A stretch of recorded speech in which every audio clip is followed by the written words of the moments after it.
live? There we go. And welcome to our live stream. Welcome to the first Nevermore gathering presented by the Three Little Sisters. Tonight you're going to be hearing from two of our premier runic authors. We have Eirikur Alferson and Karin Dahlstrom, both who have wrote some amazing rune books, which you will see in the background there. You'll see that we have two of our featured authors here and some of the books that they've published. Both of them have a workbook that's actually linked to their book. Karin's is coming out later this year or next year, and Eirikur's is already out. So you'll be able to do workbook engagement along with their books as well. So that's the little video going off in the background, showing off some of your books there. So to start our evening off, I'm going to add my co-host Sarah. She's already here. And we're going to open up our evening by just basically welcoming you again both to the stream. Just once again for the stream, in case anybody missed it, I'm Larissa Hunter, the president of the Three Little Sisters, an indie publisher and apothecary, and we specialize in heathen and pagan books and products, in case you didn't know that. On the panel tonight, we're joined by Sarah Strickland, Einhard Alferson, and Karin Dahlstrom. And that's who is on our stage tonight. So basically, we have both of you here, and we really want to thank you very much for taking time out of your evening to join us tonight and share with us your knowledge and experience on the runes. In brief, we're basically going to have you both give us a little bit of a summary of your books and tell us what they are about. So I'm going to start with the ladies first. Karin, if you would give us a brief introduction on what rune castings is kind of about. So I wrote this book just because I hadn't experienced anything else that I could find regarding the topic of looking at the runes in a different way as opposed to just definitions. So my book, on the cover, when it talks about observations through a modern lens, I also say themes of animism, sound, and manifestation. And it's kind of based on the belief that possibly the ancients used the runes and rune magic as a form of manifestation. And I know those are all kinds of modern words, almost new agey, but the idea of wanting to change fate, the idea of wanting to change their situation, make something come into existence, into the physical realm, the very nature of the runes being carved into the physical realm by the Norns was what really led me to write the book. So the book is definitely a handbook that teaches you about the Elder Futhark script in particular, since that is our oldest one that most scholars agree on. And it also gives you ideas on how to actually cast with runes, which is something that we don't really see preserved in archaeology or in a historical way at all. So I talk about that in the book. I give examples of that. And then I do share my own opinion, of course, as an author, in the experiences that I have had, how to care for your rune set and to build a relationship with the runes, which is a very animistic principle. They are not these letters, these otherworldly definitions. They perhaps have a consciousness even. They have agency, and how we can develop a way for them to speak to us and make our lives better. So that's what my book is about.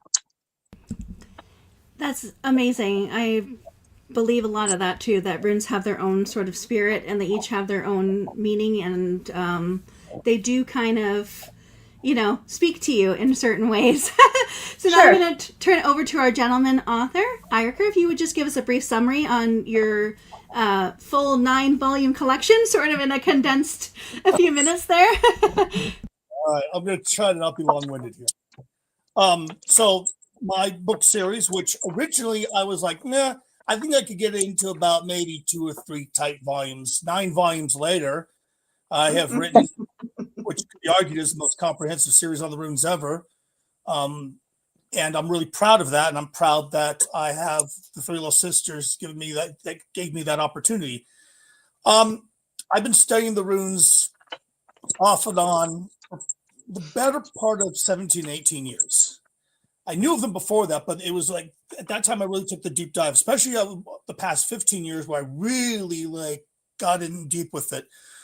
But I am a person who is beyond inquisitive. When I get passionate about subjects, I want to know absolutely every single little facet about that subject. So that led me to not just the Elder Futhark, the Younger, the Delcarlian, also known as the Elfdalian, the Medieval, the Icelandic, the Greenlandic variant, even the Marcomannic, and then going beyond that with other forms of runes and the lesser known Icelandic runes, getting into the esoteric side, rune stones, runic magic, and beyond and beyond and beyond. So that's where my book series came into, where I just wanted to deliver every single thing that I've learned about the runes, from the origins of them mythologically to the origins of them archaeologically and historically, and then going through the entire pretty much 2,000 years, over 2,000 years of history of these, and then diving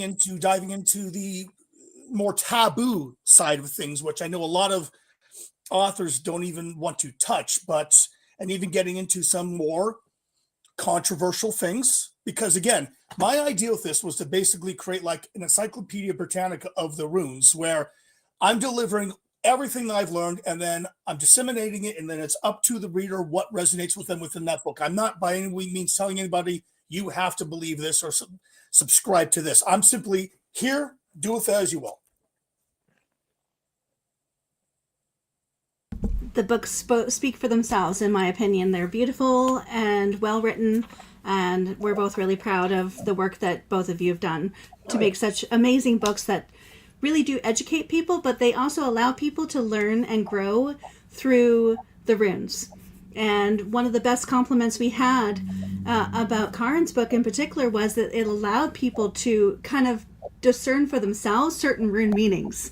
And one of the best compliments we got about Ayurkur's book was just the sheer depth that you went into about how runes are so connected to each other and the history that has allowed for them to be dispersed into so many different cultures, and those cultures contributed to the runes being what they are. So both of you really supply a different kind of take on runes, and that's really important in heathenry so that we don't have the same regurgitated information. So now we're going to get to some of the fun things. Sarah and I have actually been working behind the scenes a lot to come up with questions that we wanted to ask you about your books, because we always get to do the things that no one gets to see. We always get to just make the books pretty, but sometimes people don't really know that we actually read every book from front to back. We get to see every word that you're working on. I mean, Sarah got to edit for Karin. I got to edit for Ayurkur. And we're sort of side by side with them, and we grow too, and we learn new things when we're editing their books. So these are questions that we sort of came up with, and then Sarah and I are going to take turns with these questions and ask them to both of you. Karin, you'll be asked for first. I'm sorry, I'm trying to pronounce your name correctly tonight. And then Ayurkur. Okay. And then we'll give you the same questions back and forth. So both of you may be answering the same question more than once. And at the end of the question period, both of our authors are going to do a sample rune reading for us to show you guys that they can actually read runes, in case that was not clear. And we thought it would also be fun, because you don't get to see rune readings really in real life that much anymore. So, yeah, we're going to start with, I believe, Sarah, you said you wanted to take the first question, so I'm going to let you take question number 1, and then we'll go through the questions from there. Sarah, take it away. Let's see here. I have trying to see what my little highlighted questions were here. All right. So actually my question is for Karin. So on your TikTok channel, you do a lot of bone tapping work. How did you get into that, and what historical research did you find that helped you understand that practice better? So I'm in the process of actually writing a book about that right now because you can't really find anything about that. That's the whole point. In my opinion, I really do think it's an atavistic practice, right? So it's something that most likely was done by the ancients and now is coming back around again. So I am the mother of 4 adult children, and one of my daughters has a wildlife removal company. And we bonded as a child with her love of animals, herpetology, and bones. And due to the nature of her business, she, over many, many years, has acquired lots of animal bones. Mm-hmm. And we would look at them and she would show them to me and be like, aren't they beautiful? They're so beautiful. And I would be so entranced and began to incorporate them into my divination practice. So I'm not only a runic practitioner, but I also have a metaphysical healing practice where I use sound implementation to kind of alter people's health. Say that what you may, whether you believe it or not, it does seem to affect some people and seem to make a difference for them. So as I was using bones within divination, and you're casting them, and I'm sure anybody who's used bones or worked with bones, they do have a beautiful melodic type of sound when they are clinking together. It just kind of happened to be a natural progression to pick them up and began to what I coined the term bone tapping with them. And that actually, in hindsight, is kind of misleading because it almost sounds like you're tapping on bones that are still connected to the human body. But using the bones to connect and to tap, to create sound, just seemed to really move people.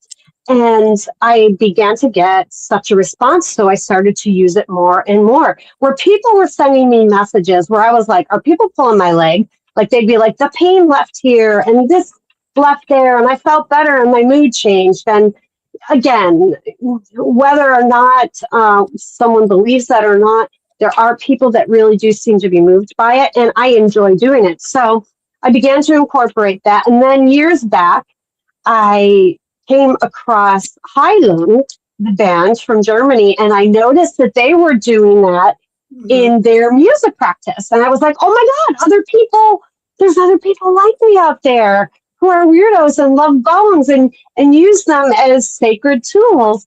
So, not just using bones in jewelry or as, pendants or something like that, but to use them as implements of sound just really seemed to find its own way, I guess. So long answer to your question, I really just kind of stumbled into it and it's stuck.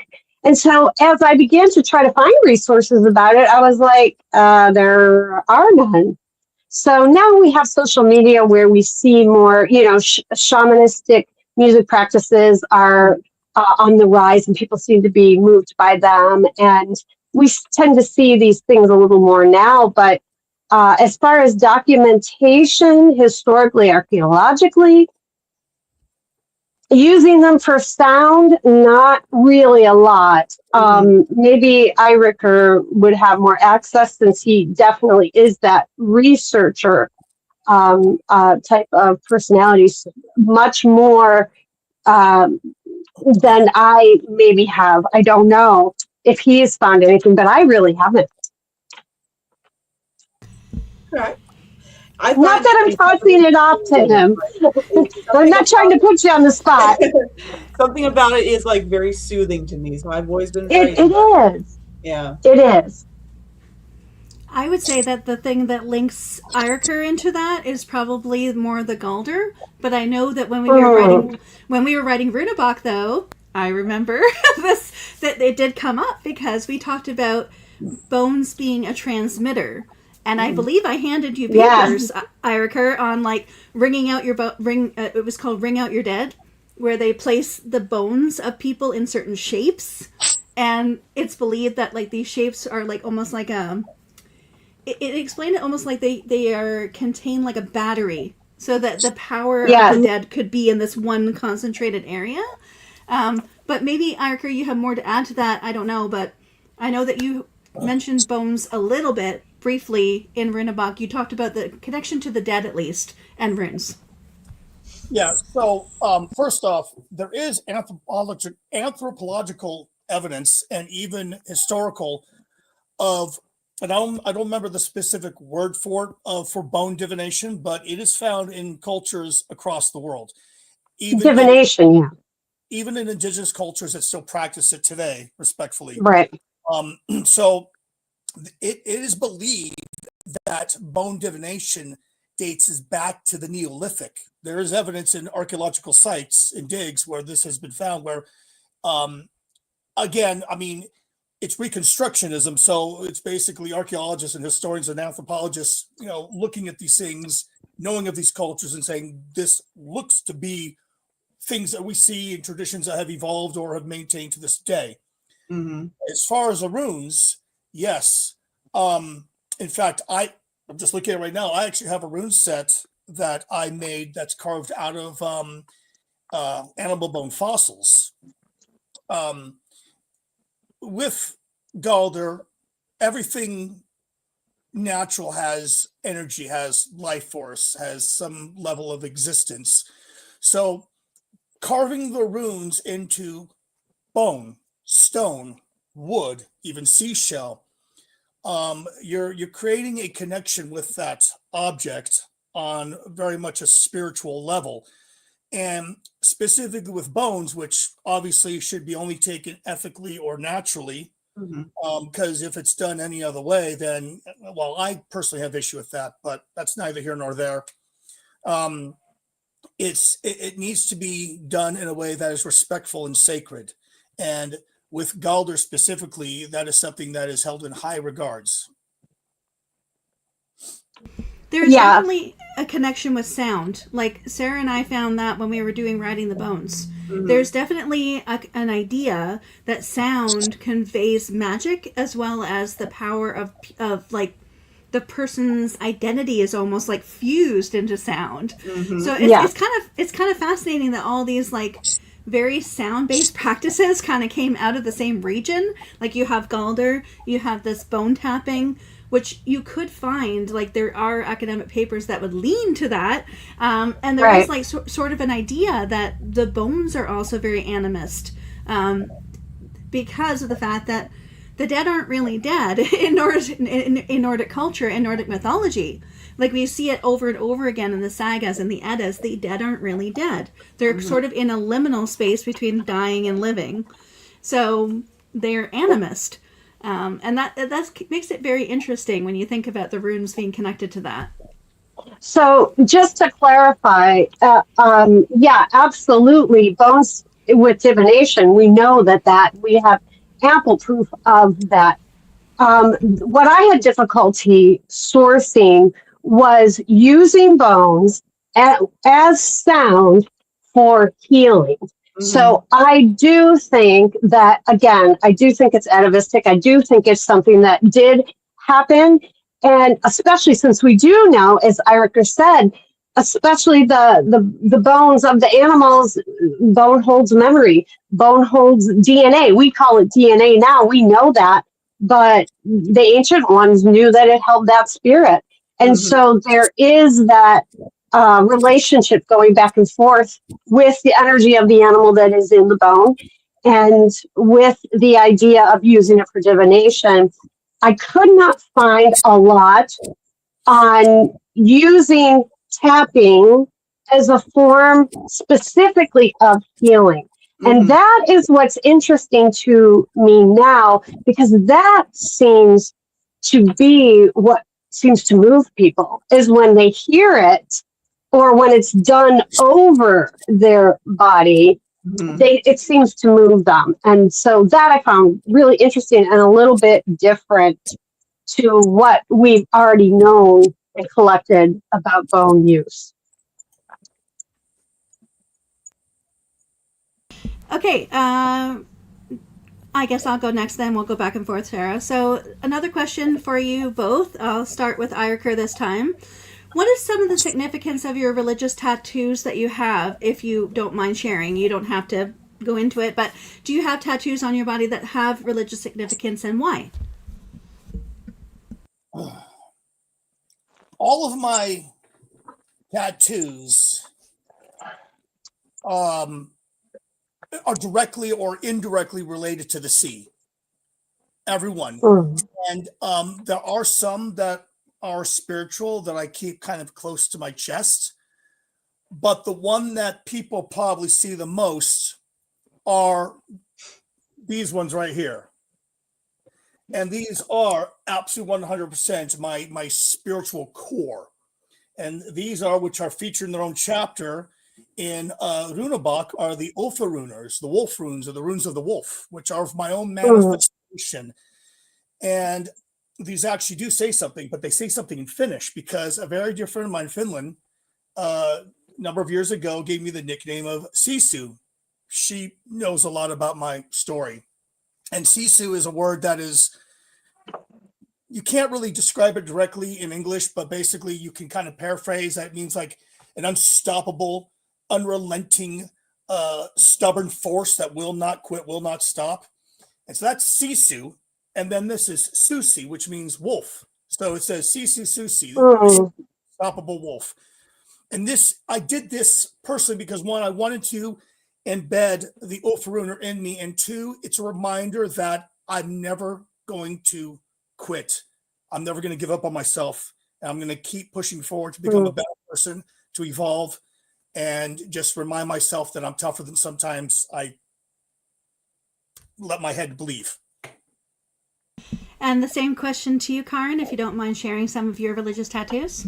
Yeah, absolutely. So these are Daleklarian runes, and that is from the province of Dalarna in Sweden, and my family is from Värmland and Dalarna area.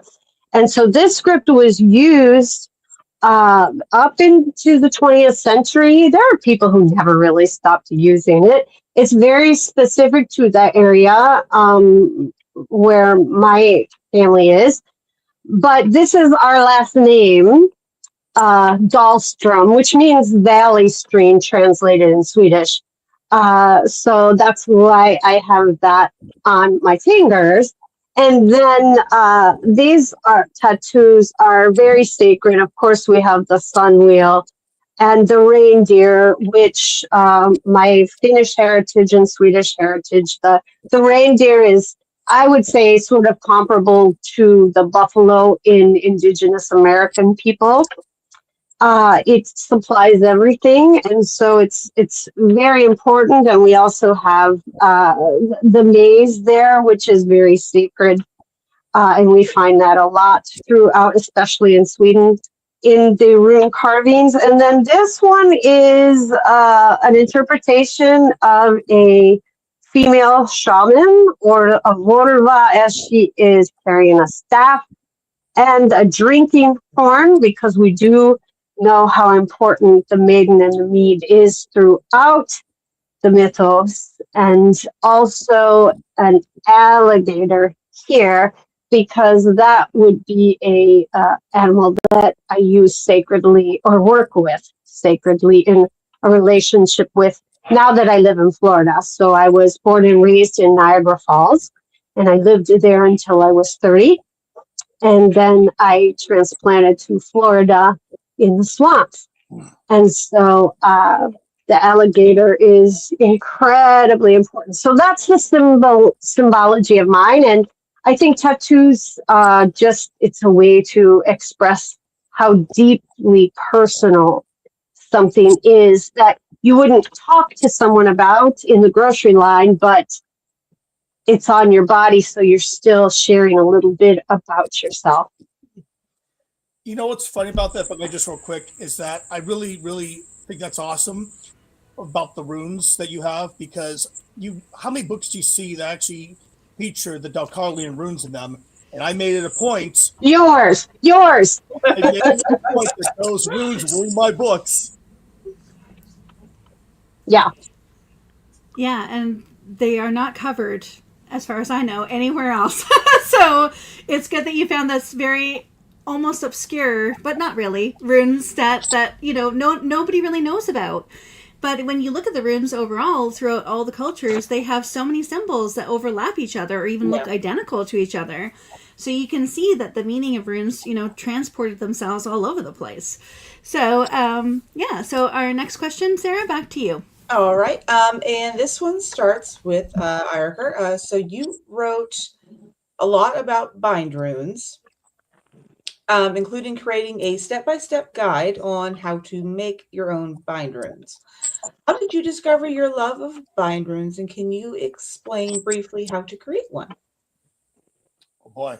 That was a multi-part question. I mean, so for those that have read my book, you'll see that most bind runes that you find, just real quick are the stack. The stack bind rune is basically taking 2 to 3 bind runes and basically stacking them on top of each other.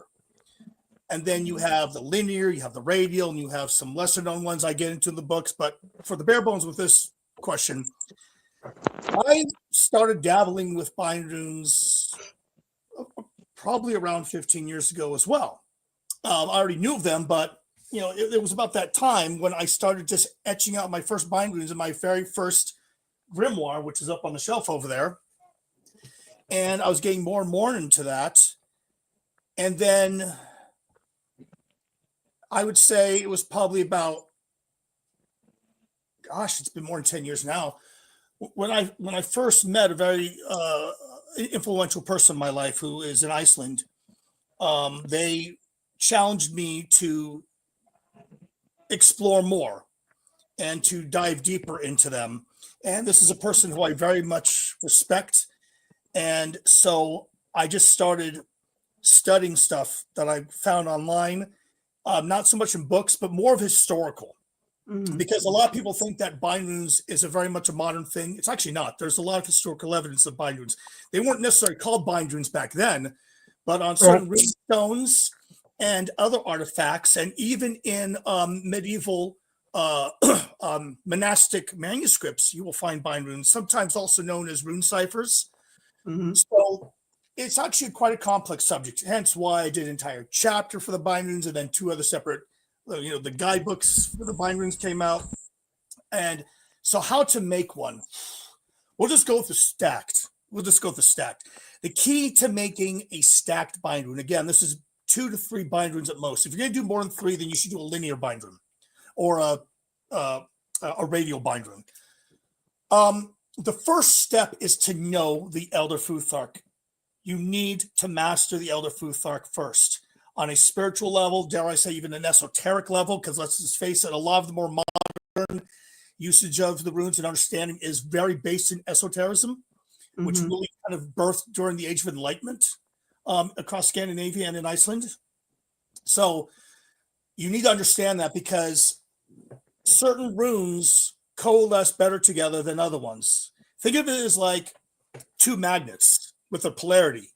You have the positive and the negative side, and you get them right. But if you put the 2 others together, then you can't get them to fit, right? And it can cause a little problem. So you need to find runes that fit well together for specifically, because there's endless combinations of how you can make a bind rune.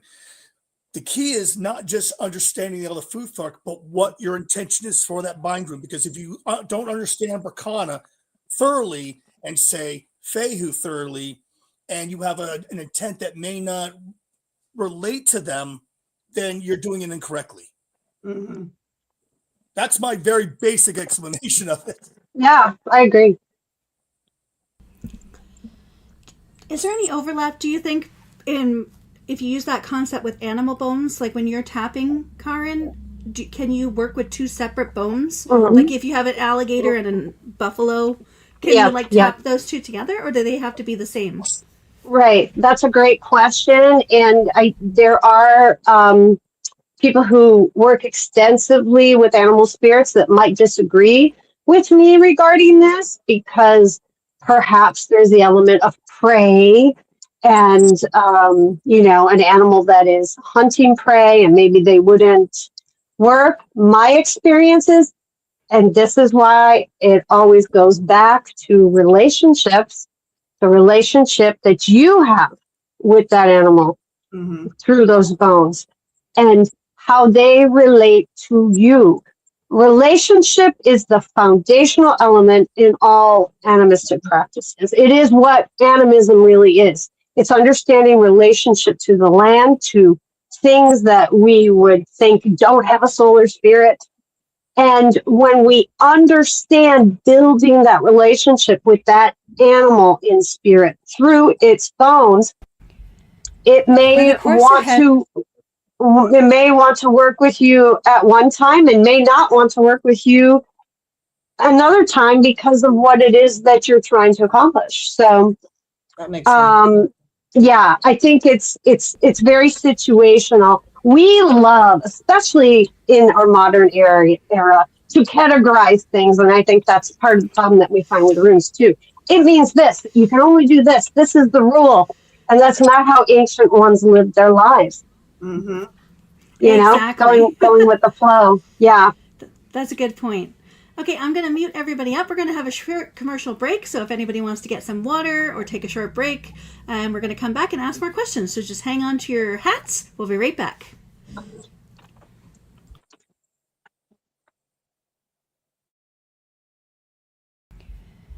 When the course ahead is obscured and you search for solid ground, you don't need fleeting trends. You need a steadfast beacon. You need the Three Little Sisters. Our nonfiction collection and divination tools are the very structure of the lighthouse, built on the bedrock of authentic wisdom. These are the definitive charts and compasses for your journey. But even the wisest navigator needs a safe harbor. Our fiction collection is the warmth of the keeper's lamp. Whether seeking mastery, guidance, or powerful escape, choose tools and texts that ensure your life is lived with intention. Find your light and chart your course today at shop.the3littlesisters.com. Live with intention.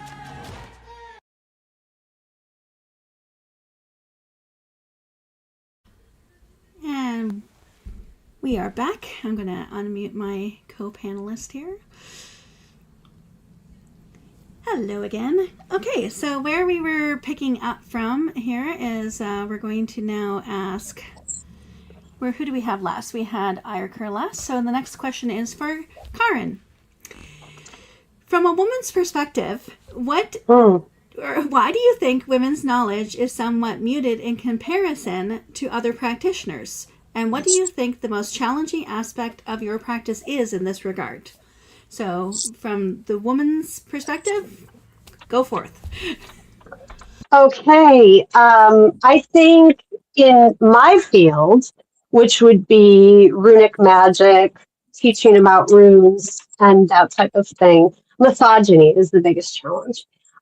It really is pedantic the way it's approached. In other words, it's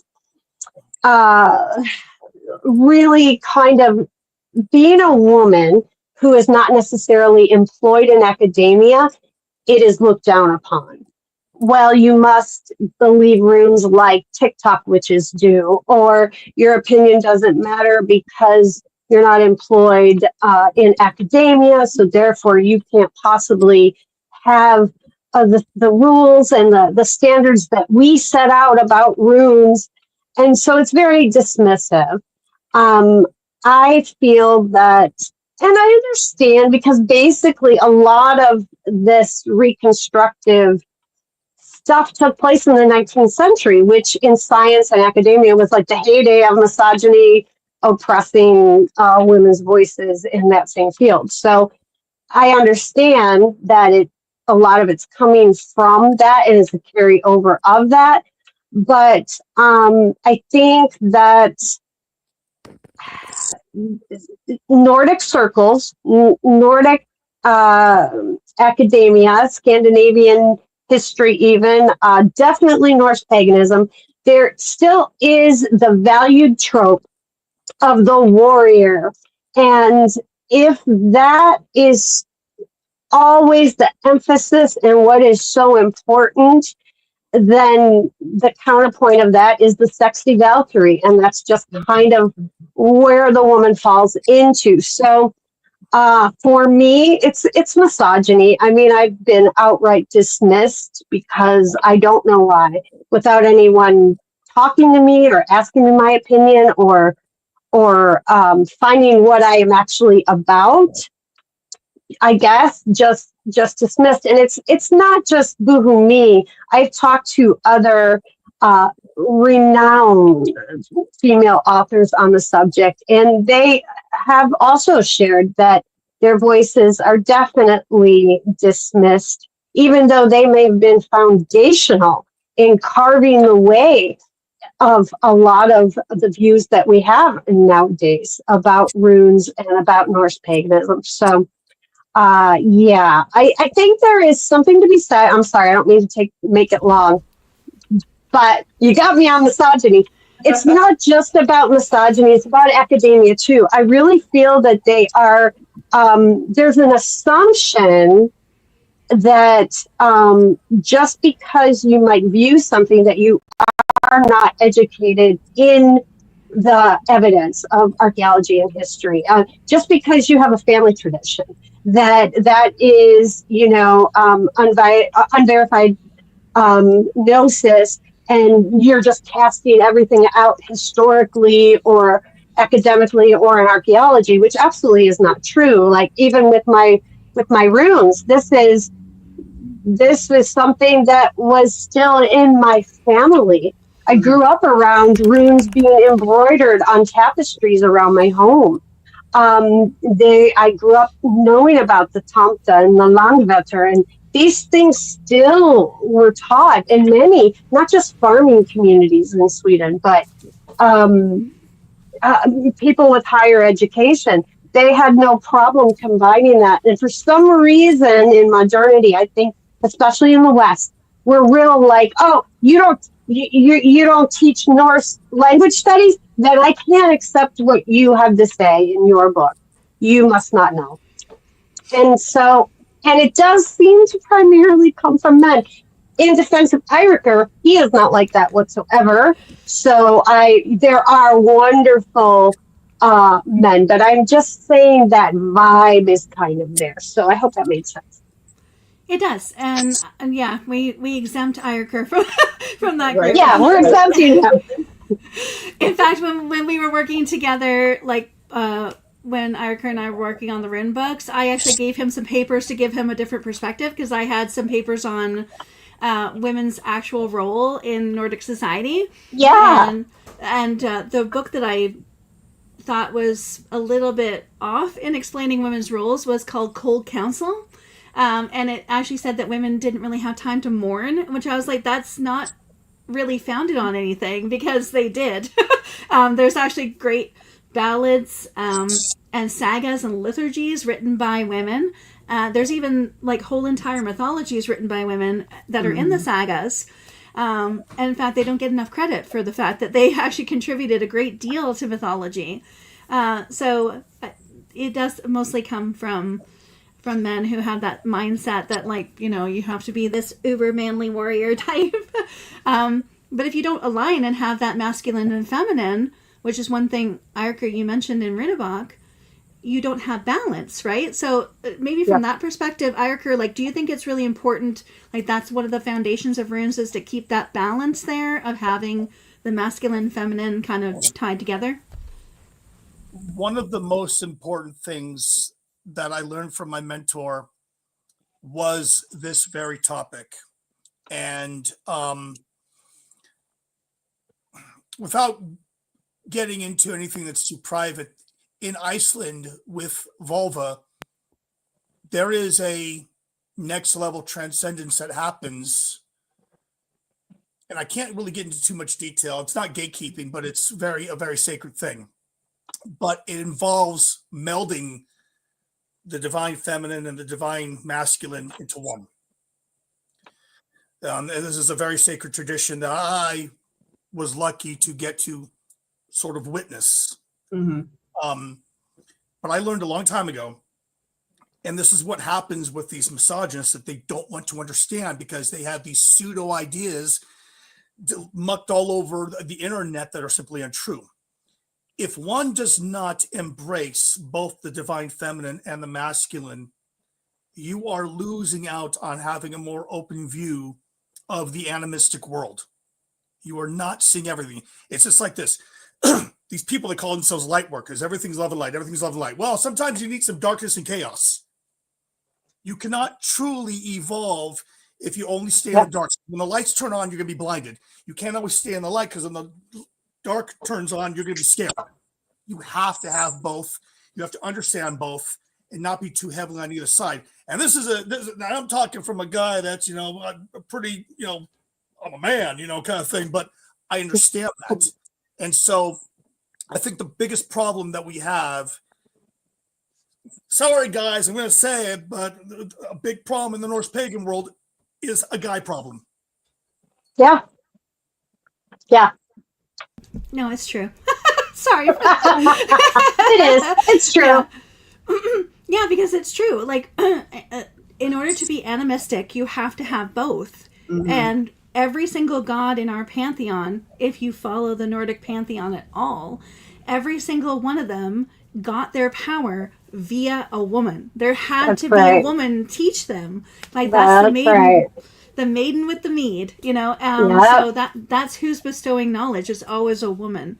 So and both of them have equal footing, and that's the thing I think is a big misunderstanding in Western culture, is that feminism is not about overpowering the woman to the point where she's controlling everything, but it's balancing the two so that they have equal power, and that's really important in animism as well.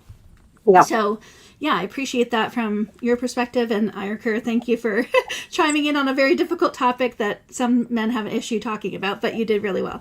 So, next question, back to you, Sarah. I am actually going to continue to put him on the spot, because I'm going to hop around the questions a little. I realize I did them in the wrong order, so to keep it on topic, as a male practitioner, why do you think women's knowledge is somewhat muted in comparison to other practitioners? And what do you think the most challenging aspect of your practice is? First part, false, misplaced ego, and too much interneting and too much social media, and a non-reading and actually tangible tutoring. We have okay, first off, I consider myself a very eclectic heathen. I don't actually use the Norse pagan label for me, even though my main practitioner is Galder, mixed with some other things. But the problem with that is that they don't have a true understanding. One, either they have never read the sagas, and two, they haven't actually gone on any kind of picked up a historical book, such as I think it's Judith Jeff's Women of the Viking Age Iceland. I believe this was the book, which I have. I have a number of books regarding that. The role, if we're just talking about Norse heathenry, Norse animism, Norse paganism, if we're just talking about that practice, that tradition, yes, there is despite what guys want to say, there is historical evidence of Seidmen, of male practitioners. Yeah. And there were certain words for them that evolved a bit in Iceland, but they were more taboo and they were more in the fray. But female practitioners, vulva, held a very important role during that time, that age of Scandinavia and into Iceland. And in traditional practice still does to this day, Scandinavia and Iceland. I think what it comes down to is the misogynistic epidemic that is within Norse paganism, that these guys, these self-declared Gothi or Savemen, and unfortunately, some of them have a very large platform, and I think personally they have mommy issues. Makes sense. Makes sense to me. I see it. What was the second half of the question? Oh, I'm That's sorry. probably accurate. What is the most challenging aspect of your practice? Being a man. Mm. Good. Oh, I'm serious. Because I have guys saying, you can't be a practitioner of Gald or of Sagittarius. You can't. And I'm like, well, guess what? My mentor who came to me, because see, with Icelandic Galder, it is somewhat of a close practice. You Mhm. shouldn't go and solicit it and just. My mentor came to me many, many years ago and was like, you have something. And then opened my world Mm. to me. And I'm eternally grateful for them. It's something I take very seriously. And because of that, yeah, there's a reason why I'm, what's the term? A lone wolf. I'm a singular practitioner. I'm not part of any kin or group or whatever. And I stand firm on that. And again, without rambling too much, the core of that issue is that I'm a man, and these guys who have these whatever going on in the brain can't understand a man is been basically granted access and permission to be a part of Mhm. this practice, which I hold so sacred to me. But I think you brought up a good point because it can go the other way. Like people in heathenry see men as unable to do things like seethe. So like it, Mhm. and that's weird because like how did Odin learn it then? Like, Yeah. but I mean, we kind of forget that Uh, these gender roles are very fluid in the Yep. mythology. And anyone who doesn't understand that really needs to read it better because the gods are fluid. But they all have to have both things combined in order to be powerful. A man can't be just powerful alone. He has to have knowledge from somewhere, and the only way you get it is through the maiden with the mead. And just like you said, how did a man learn seethe? He has to go to a woman. He has to petition her to learn. Odin wouldn't have gotten that without Freya. So, like, even our gods understand this. And it is not about making one above the other. It's about understanding that some people's role is conveying knowledge and some people's role is receiving knowledge. So, like, there are two roles. And that's okay. It's okay to have two roles. So I think it's a Sadly, good question. I think our gods are more fluid than our society is because, yeah, our society doesn't really work that way for some reason. Unfortunately. Right? I will So, say one more thing real quick, because, and this isn't bragging, this is something that I'm very proud of. My mentor a number of years ago, they have this, they basically have like this kind of mobile museum regarding Galder and Icelandic witchcraft and Icelandic occult things. And their goal one day is to have a real brick and mortar one, to be the second one besides the main one in Reykjavik. And they asked me to make a bunch of things with my own Galder stuff or my own Mm. bind stuff. mm, I did send to them, and they opened up the boxes. I saw a video of them doing this with all these other elders, and it was a very proud moment because that was kind of the pinnacle moment where I really felt accepted, and my stuff is mm, part of this display mm, Mhm. that goes around Iceland with them.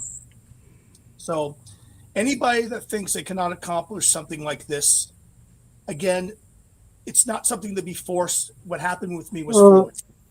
Yeah. Yep. exactly. Well, thank you very much because that's a really hard subject to tackle. And when we talk about sexism and misogyny, it brings up a lot of issues. But I'm glad that you can see the authors that we have in this house are very good at talking about hot button topics because we know like this is part of our belief system and practice too. And so it's good to have those answers from both of you. It was amazing to hear all of that, and I couldn't agree more with both of what you said. So I now have a question. I'll turn this back to Karen. Is there any reflection of your ancestry in your practice?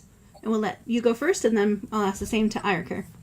Yeah, yeah. For me, that's really what it's all about. I basically everything that I know, I was taught in a family way, or except for a couple very, for instance, Maria Wilhelm was a huge influence on me. I would say maybe about 11 or 12 years ago. Her book, Seed of Yggdrasil, was so, it just, when I read it, it was life changing for me because it made me go, oh, I understand my life now. I understand my childhood now. So I lived a very insular life. I didn't learn about all these things so much later on through social media and stuff. I was very blessed to have been in a very animistic family. Yes, there was religious influences as well, which there have been over the past several hundred years, very much combined with paganism. But it was a huge influence, and I would say, maybe about 18 to 20 years ago, I went through a terrible divorce, and at that time, my father said, "Go stay with your uncle in Sweden and try to sort yourself out." And when I did that, that was life changing for me because I remember on some trips to Norway and in Sweden, visiting family and friends, standing on top of burial mounds, Viking burial mounds. And I just remember standing on one time, and I felt that micro macro thing happening all at the same time. I felt incredibly powerful and vast and so small at the same time. It was like, this is who you are. It was like it activated the DNA and the epigenetics in my soul. And all of a sudden, everything started to make sense. I began to remember things my grandmother would tell me, or that my father would tell me, or the way my parents were like, talk to the trees or lay on the grass, or all the things that as a person born in America, but being exposed to both worlds, would maybe be like, I want to go to the mall. I don't care about that. But it all came back around. And so the tools I have, everything's inherited. I mean, I've been gifted many things and I have acquired many things. I purchased many things years ago from when he used to have a shop on eBay, because I felt his were so authentic to what I knew through my familial lineage. But I'm beyond blessed. It's not the average situation where you grow up with, just being around these types of things. This rock right here is all been in my family longer than I was born, and I'm 57. And you know what I mean? So like I inherited all these amazing animistic and Scandinavian tools that I use in my practice today that hold the energy of my ancestors before me. So my experience is unique, and I am so blessed that I was raised with so much of that type of stuff. So yes, my family is everything. The dead ones, I grew up going to the graves. We would go to the graves to visit the dead. Then the way I grew up, it wasn't like, I'm kind of like Irica. I don't really say, oh, I'm Norse pagan, because that has a different connotation. I refer to myself as a Nordic animist because the ancestors are everything. I knew who Thor was, and Freya and Odin, like the big ones, and I remember, Thor's talking tonight, in a thunderstorm, and hearing those types of things as a child. But it was about the ancestors, the dead relatives. That was everything. You went to the graves, you visited them, you talked about them all the time. You cried about that they were gone, and that you tried to still communicate to them. You got messages from them in dreams. That was the focus. The land and the ancestors. Deities, yeah, they're great. They're part of it, but that's not really the focus of how I was raised. And it's really a shocking thing that once I did get onto TikTok, maybe back in 2018 or something, and I began to see Norse pagans and all this type of stuff, I was like, what the heck are they it was just all about this deity worship. And we have to understand that we really are coming from a post-Christian lens with all of that in America. Even if you weren't raised in the church, it's cultural that a God is a higher life form than what you are. And you cry out to gods, and you need gods to help you. And we know Gebo, the rune, is the foundation for everything. What one side gifts, the other side needs to gift back. And there is this exchange. And that was really the relationship with the gods. It was never this, oh, please help me, help me, help me, despite what you see a lot. So that was very shocking to me when I first got on TikTok, and I thought, what the heck are they even talking about? Like, nobody's even talking about the Tanta Nisa or the Huldra Skugsgro. Nobody's even, doesn't anybody care about that? So it was very, very shocking. And I think that's when I shifted my purpose to want to teach these things, Norse magic and all that type of stuff. So yeah. Yeah, Loki will just as soon kick you in the butt and help you at the same time. So like our gods are not like that, and I think right. For me personally, I struggle with ancestor worship because I had a weird family situation. But so for me, like the gods are my ancestors, well, sure. and I kind of have a closer relationship with them. But that it's not in that way, and I agree with you that a lot of people these days tend to kind of put them in this. They do kind of make them more Christianized. Like Odin is not really the chief of the gods, and people keep saying that, but it's not really true. Like he's like not really even in charge. He's not really like the father. It's not like that. Doesn't work that way in our mythology. So well, I was kind of raised that like he's a representation really of kind of us. Right. Like we're supposed to learn from him. But what you said about ancestors, I just wanted to circle back on that super quick. And I know you know this, but for anybody else out there, ancestors are so much more than those couple generations that look, we all have murderers, probably rapists, sorry to say that word. We all have that in because we're all connected. We all go back, humanity, we evolved on this planet, common ancestors. So we all have crazies, but we all have beautiful people too. And that beautiful ancestor from 500 years ago or 200 years ago may want to connect with you. I'm sure they do.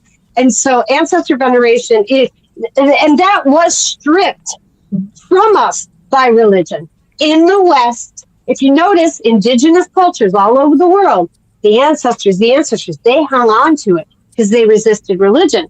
Those that were affected by Western religion, the head was chopped off. Mimir, the ancestral maternal uncle that held the knowledge, was decapitated, and we lost it. And so people like me have a passion to re-educate people in an animistic way to connect with it. You don't have to connect to every crazy or people who are abusive. You don't. There's plenty of great ones. Mm-hmm. Yeah, agree. Just spitting it in there. So, yeah, and same question to you, Iker. I know that you also have a a wild family past like me. So finding a connection is hard sometimes for people. Yeah. And like you said, you can go back quite a ways, and you don't even have to if you don't want to. Like that's the beauty of heathenry, is it can be really anything for anyone. It's not supposed to be a path that's linear and everybody walks the same one. Everybody's going to walk their own path to get to wherever it is they need to go. Mm-hmm. And Odin was paramount in that because he was like wandering around and basically, educating people.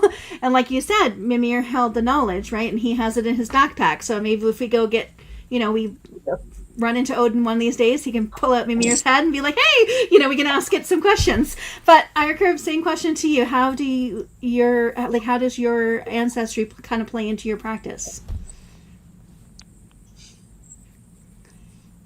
My ancestors are the sea, the oceans, deep blue, the liminal between the shore and the salt.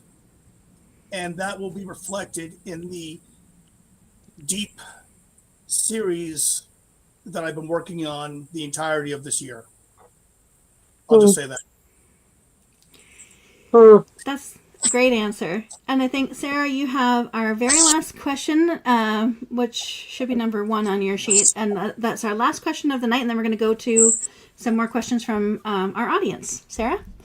Let's see here. You said number 1? Yes, number 1. Okay, there we go. Since both of you wrote books about runes, what sets your book apart from other books on the same subject? I'll start with Karin.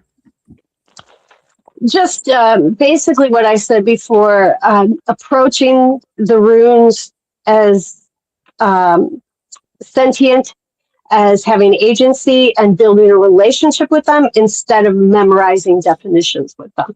That's what I feel my book sets my book apart. It is not, there's a little bit of historical knowledge in there, and there's a little bit of archaeological evidence in there, because there has to be for a foundation. But that's not what it's about. It is about giving people the confidence and even the idea to think about them differently than how they are presented in modernity.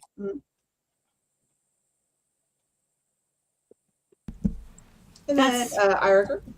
Yeah, Iriker.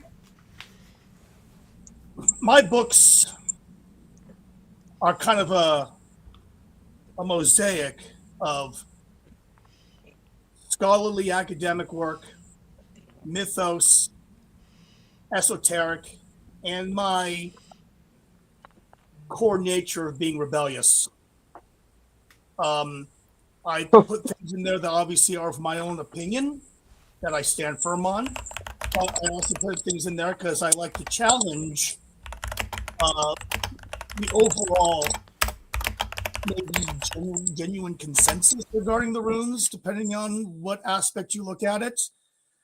I wanted to provide something that the novice could use as a beginning for them learning the runes. I also wanted to be for more of the moderate person that wants to advance their knowledge, and even for someone who is a runologist, and it could be like a reference guide, or perhaps there's something that they're not aware of, or maybe they see something and they challenge me on it, and we come together and discuss it and have a real discussion. Not this backyard social media blah blah blah stuff, but a real academic discussion, a real esoteric spiritual discussion on those things. So I just wanted to produce something that would open discussion. And make Boss Lady do 9 books. Okay, so what we're gonna do now? Yeah, we're gonna have our lovely guests give a sample rune reading for myself and Sarah. I don't know if you want to pick one of us, or if you want to do one for both of us, whichever. And then after they're done with their reading, we're gonna have a quick commercial break, and then we're going to open up our forum and answer some questions from the audience. And we have some additional questions that people have been pinning while we've been all talking, so this is going to be great. So we're going to pass it over to our beautiful guests here and let them give us a rune reading. This is going to be fun. How are we going to do this? It's up to you guys. Do you want to do flip a coin? You want to take one of us or both of us? It doesn't matter. I have my most special rune set right here, made from beach stones from an island in Greece. Ooh. Well, I have my most special set made from a crazy man named Better Craftsman back in the day that I've had for a million years. Are we doing a 1-room pool or a 3-room layout? It's up to you, our experts on the panel. So whichever you want to do. I'm easy. And we won't even project any questions. We'll just sit here quietly. I'm going to do a 3-room poll for Karin. Who do you want? Do you want Boss Lady or Sarah? You decide, my friend. Okay, flip a coin. Boss Lady. Okay, Boss Lady. All right, I'm gonna read for Sarah, and I'll do a cast but it Oh. will be, that's okay. It'll be short because it's the way I do it, but also I won't get too in depth. It'll be a generalized I'm not quickie. too long winded. Like when I do private room readings, and I only do it for my close friends, I get kind of long winded. So for the sake of time, I will do the shorthand. Yeah, no, I agree with you. I'm long-winded too. I usually mine are an hour. My readings are approximately an hour. I book off an hour when I do a private reading. So that's not going to happen right now. So don't This is worry. the But most engaging part of this panel is we're arguing about how many reading has to be. Okay. Karin, you go first. you want me to go first? Okay, my love. I will go first. Look at this. Look at remember this How beautiful beautiful. those are. Look, I know. And he made these from driftwood from the Pacific Ocean. And I get so many compliments on these runes, but these runes have been with me for years, and these are my main set. I mean, I have a million sets, and I have sets, of course, that I created myself for magical purposes, etc. But when I'm doing readings for others, this is my main set that I use. So thank you, Irica, for creating them back in the day. So I have a whole procedure I do, which I am not doing right now. But for the sake of time,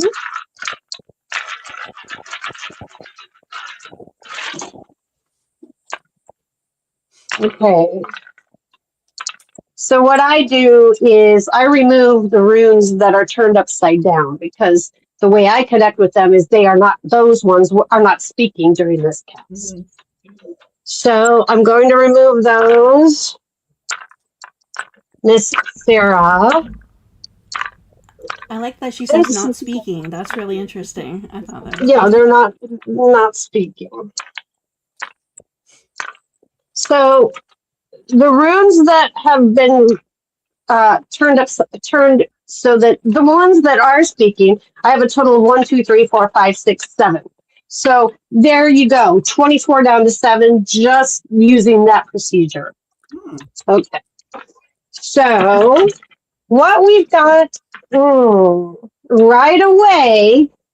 So to me, there is a very strong female in the center that is showing up for you on my rabbit fur, my white rabbit fur.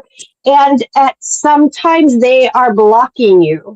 So there seems to be where they might be protecting you by blocking you in some of your endeavors, but it does seem like there is a little bit of a wall there that a female is preventing you from crossing over. And this could possibly be the reason why, because we have Gebo there. And when I see Gebo show up in a reading like this, that tells me that maybe there's a little imbalance in your life. Gebo is a foundation, and we see this. So many of the runes have Gebo in them. When you look at the structure of how they are actually even carved, I don't think that was by accident, me personally, just my opinion. So Gebo it's kind of like when we see an old-timey scale. So if you have a pile of gold on this side, that's great. You've got a bigger pile of gold on this side, that's even better. But to a scale, it doesn't care. It's out of balance. So even though you may be the nice one, the giving one, the kind one, the enabler, it's out of balance. So what's happening, and I don't know for sure if it's about this female or if the female's pointing it out to you. I can't really tell going this quickly, this fast, and not taking everything else into account that I normally do. But that does seem to be possibly an issue for you that you need to think about. Hey, are there areas in my life where I am a little out of balance, even if it's because I'm the nice one? Are you the one that, McDonald's calls in to take a shit every single time and it's ruining your life? Gee, you're nice, you're helpful, but it's out of balance. See what I'm saying? There is another situation going on, and it's about possibly connecting with your community more. I don't know if maybe socially there's you're not having enough time or you don't have opportunity, but it does kind of seem like on a community basis, there's a little bit of isolation. That's all I can say about that. And then going over here, aha, you have Lucio. Now think of the chances, 1 in 24 with the Elder Futhark, you get some joy. The runes are not happy-go-lucky, yippity-doo, we've got joy, and that's about 1 young. There you go.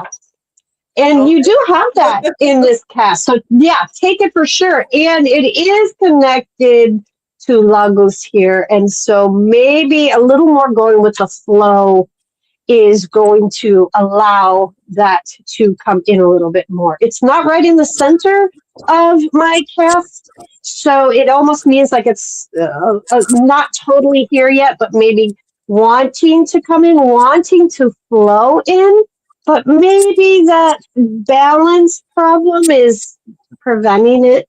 So I know maybe sounds a little tough, but hey, how else are we ever going to get better? And then right off the mat, coming in a little bit, we got Ansus. So there is more of this, the esoteric, and we've talked about that quite a bit tonight, wanting to come in for you in a magical way, probably.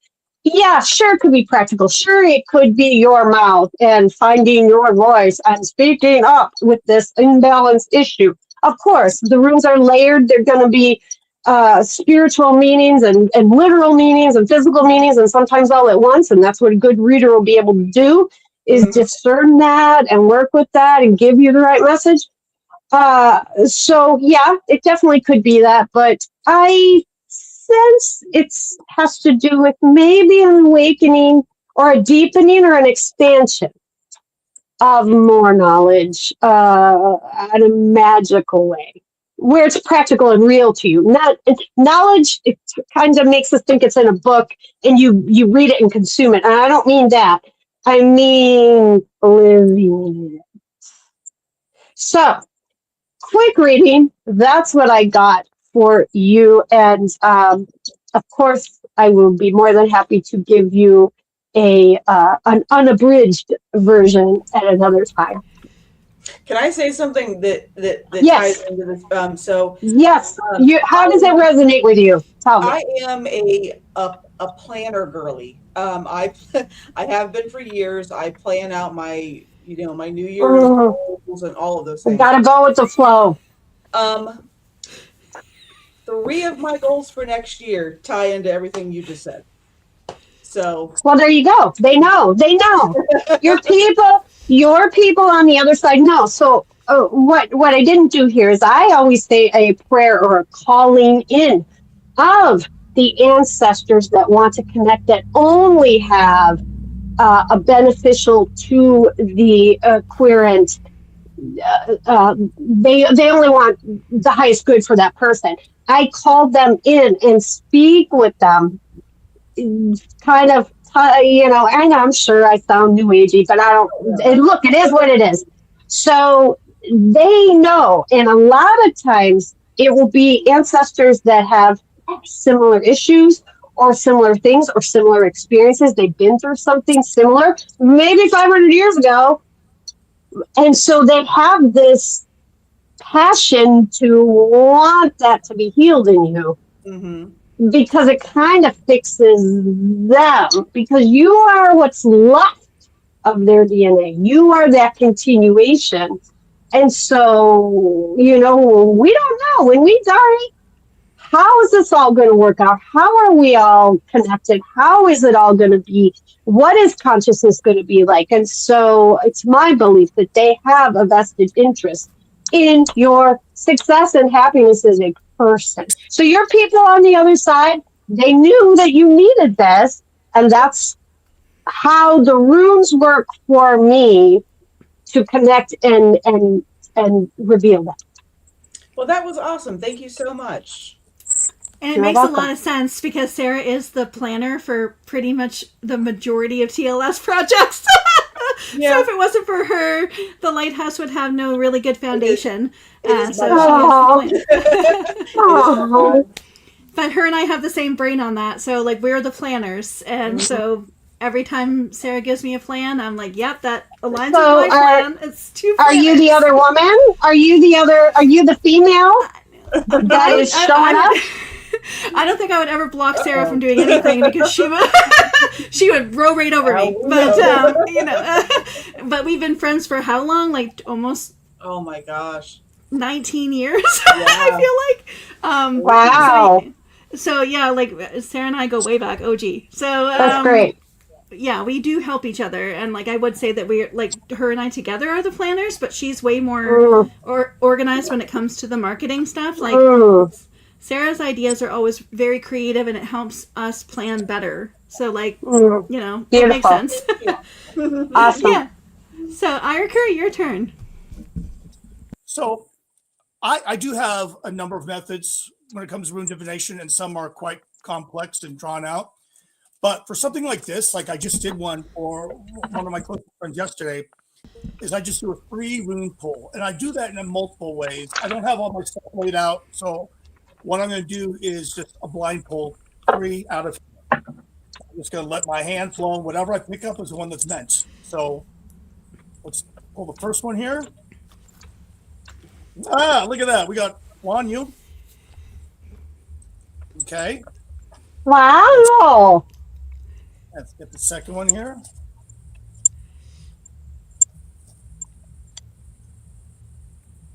We have Fehu. Oh, I'm liking where this is going. so am I. Yeah. I'll take these. Last one. Toledo. Ooh, oh, So, what does this speak of? You're on a journey. You're rolling through it. You're meeting every season. You're getting through the cycle of the year. And through this push, joy, some kind of joy, is going to be gifted to you in some sort of fortunate way where it's going to provide maybe not necessarily monetary wealth, although we all want that, but it's going to be some kind of wealth, some kind of harvest that's going to be bestowed upon you of all of your hard work. But you have to continue moving forward. You have to continue this journey, riding that wagon wheel through in order to be able to further accomplish this joy that you're going to have experience as a result of this wealth, of this prosperous thing that's coming your way. I'll take Nice. that. Nice. I love that because I could Yeah. really use that right now. So encompass those closest to you in your inner circle can also be positively affected by this. Because what's the purpose of receiving any kind of wealth if it's not shared amongst those who are the closest to you? Yeah, and I do feel like the wealth that I have right now is in my community and how much I've built things, but I'm definitely on a journey and have been for a long time. So it'd be nice to actually continue on to it and get the joy that I'm looking for at the end of it. This year's been very interesting. So Possibly what this is telling me is that everything that you're doing, you're on the right track. that's good to know. Sometimes I think we wonder about that, like all of us wonder, like, am I doing the right thing? Am I making the right choices? Am I, but it's good to hear that. So this was amazing. And thank you so much for that, because it does align with how I've been feeling. Like I'm on the wagon. I've been on this journey for a long time, trying to get to where I need to go. And started making changes in my own life in regards to my health and kind of owning my own, self-care, which I kind of neglected. So it's a good thing. This fell into my hand, the gauze. Oh, wow. Which I also consider not just the rune of the day and of light and of shining upon you, of seeing the next horizon, but I also consider it the clairescence rune, clairvoyance, of seeing, of looking into the future. So remember, keep your eyes open, look at the horizon, the sun's shining on you, and always trust your intuition. Thank you very much. That was beautiful. Yeah. Yeah. Okay, we're just going to have a quick last commercial, and then when we come back, we're going to read some questions from the audience. This one will be a little bit shorter than our last one. Thank you very much for all tuning in, and we'll see you in just 1 or 2 minutes here.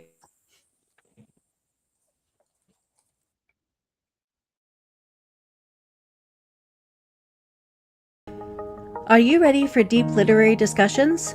Join Nevermore gatherings for fascinating panels. We feature up to 4 authors and 40 guests for specific themed discussions and live Q&A.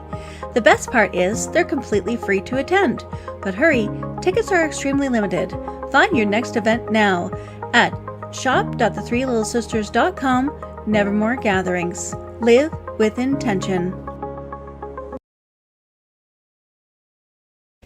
All right.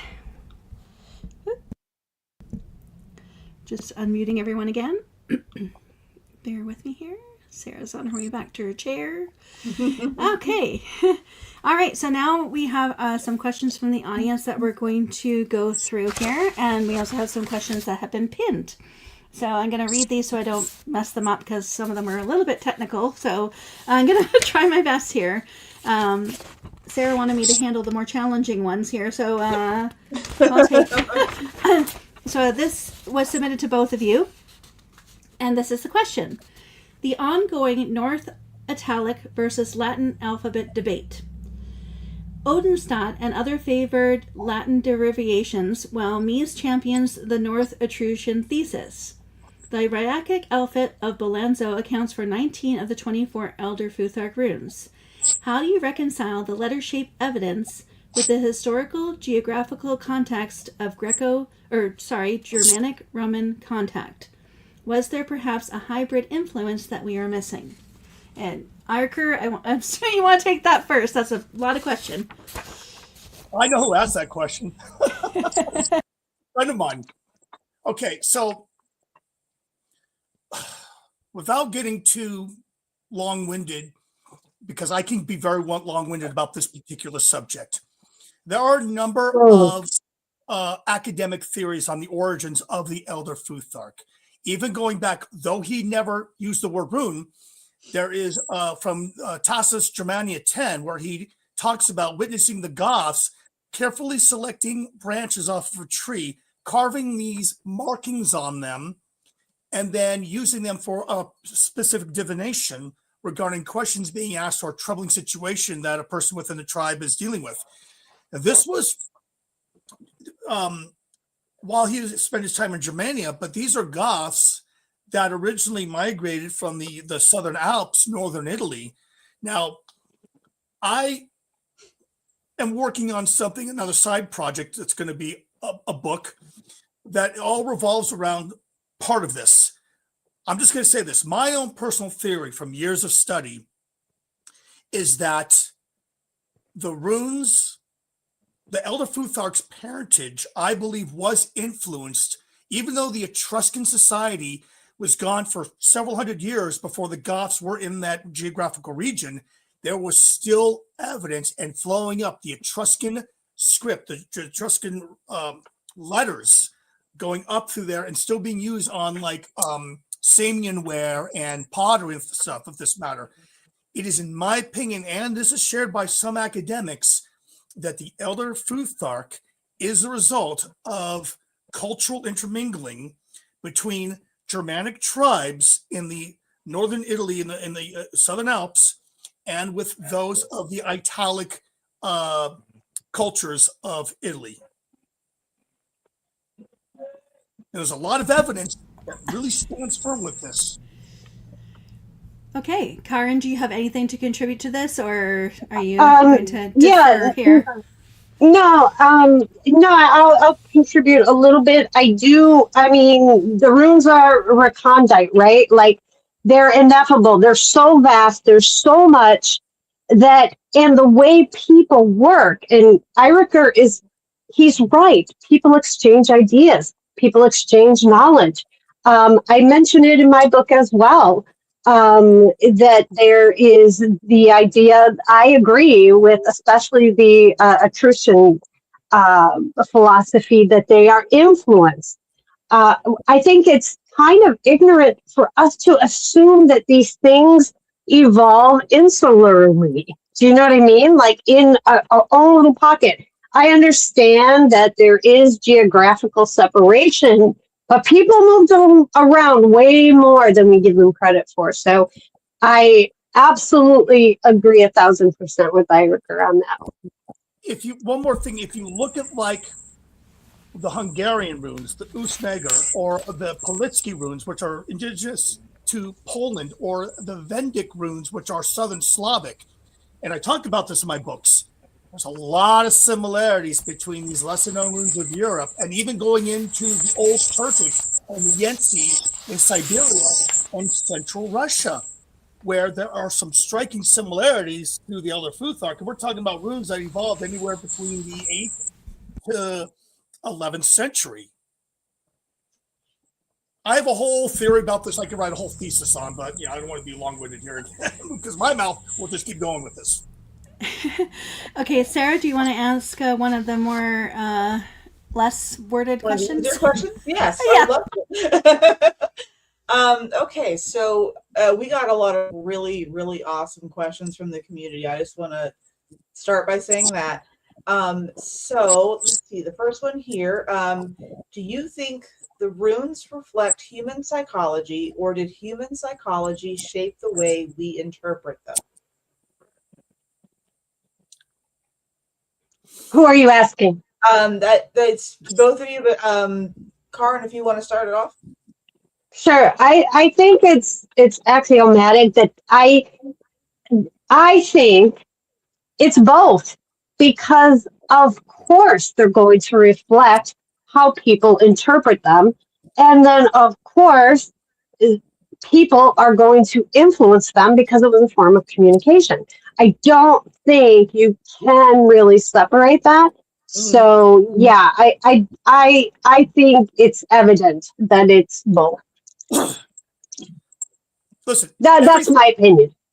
Everything that is spiritual, that is of a native religion, anything that is of the tangible, thunderstorms, rocks, trees, animals, rain, hail, comets, celestial bodies, that's all tangible. And everything tangible has an ideology, has a psychological effect. You come up with the ideas. Now this thing is a being. These are spirits. This is how they explain things and it manifests. So Karin's right. It's both. Mm-hmm. Yeah, it's that old question. Does art imitate life? Does life imitate art? Both. Yeah, because we're the ones interpreting it, right? Like, so it's Yeah. through the human lens. So Right. Our psychology is wrapped up in how we see the runes. For sure. Because each of us are going to see it differently too. Yeah. Really, it's all Rorschach. It depends on the person's perspective, their experiences, their upbringing, their trauma, their religious beliefs, everything. Mm-hmm. Yeah, it's totally true. Okay, another question for you guys here. I'll go back to one of the hard, really long questions here, but they're really great. Thank you very much, Sil, for sending these in. The Bergen inscription corpus fundamentally changed our understanding of everyday rune use in the 14th century. Turns out people were using them for grocery lists and inappropriate jokes, not just solemn dedications. How do we reconcile this mundane medieval usage with the earlier, apparently more formal Elder Futhark inscriptions? Was there a democratization of runic literacy, or were we just wrong about earlier usage?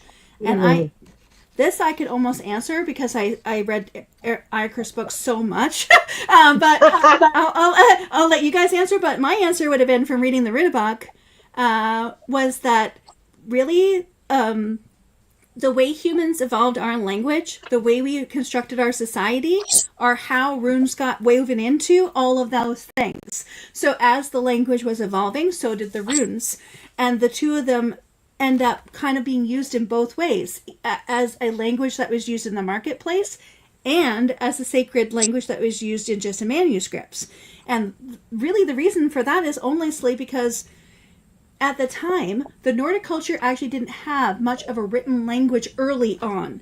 There were other cultures that had writing, but we have evidence that shows that runes could be interpreted by not just the Nordic tribes that were way up in the north, but also the Romans, Italians, Grecians were able to read runes.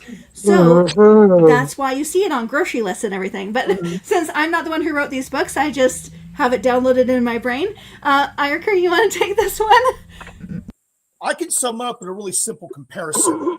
In ancient Rome, there was a practice that was done amongst the aristocrat, the commoners, even the slaves, where they would take these little metal plates and they would inscribe something. Perhaps it was a prayer, a curse, a want, a desire, or even a statement, and they would roll them up and discard them into like a sacred well, leave them at a sacred place, whatever.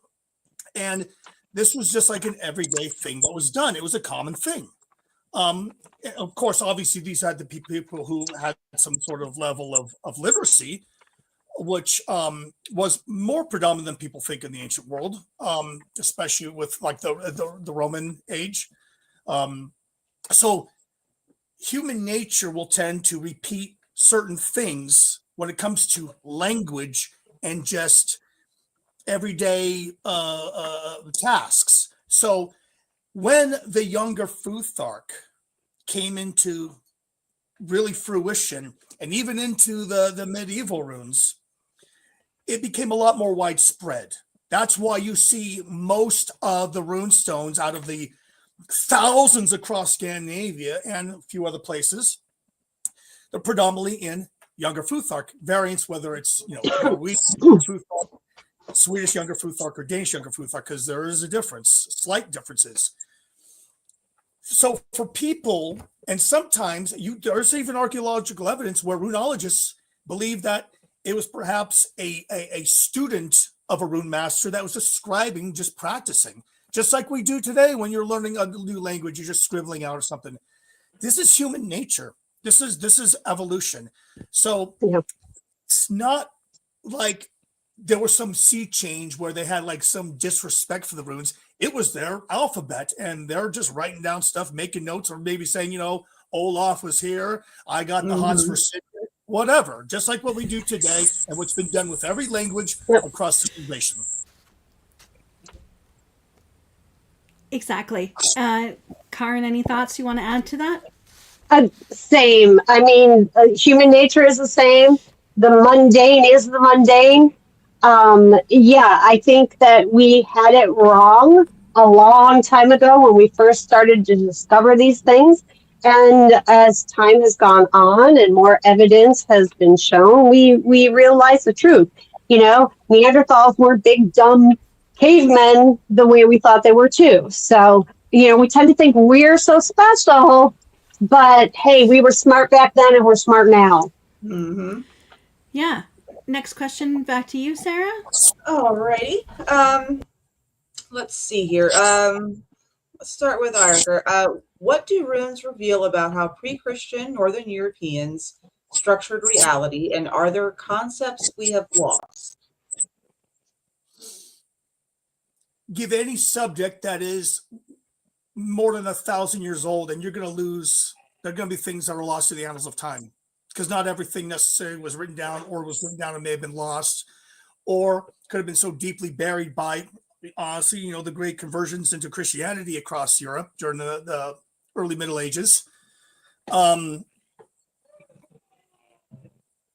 you look at the runes, it's a very interesting world in itself, because what started out as something that evolved from some sort of level of divination, which I believe happened with the Germanic tribes, like I said earlier. And then at some point, because the earliest runic inscription that we know of is dated between 50 and 150 CE. It's the oldest runestone. So what we can say, you have to say that at least 100 to 150 years before that, because of just natural evolution, the Elder Futhark wasn't born in a day. So the Elder Futhark is a lot older than what used to believe. They used to believe it was maybe 400 or 500 CE. We now know it's much older. As it came into the younger Futhark, you had that transitional period between pagan heathenry, lifestyle to Christian conversion, roughly 1,000 CE, right? Then we morph into the medieval runes, the medieval Futhark, which is commonly found in monastic manuscripts by the church. They understood the importance of the runes even then, and even would do little like cipher runes and bind runes in the sides and all of that. So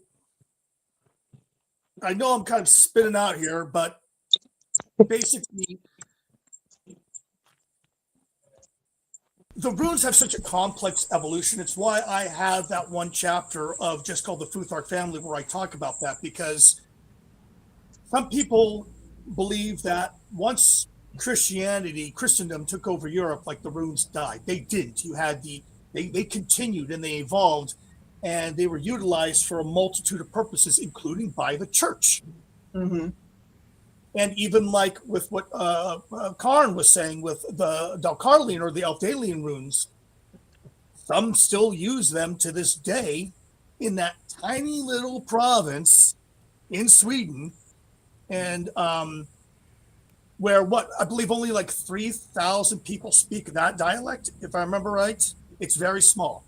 But then we have a new evolution of the new Icelandic Futhark that was created. So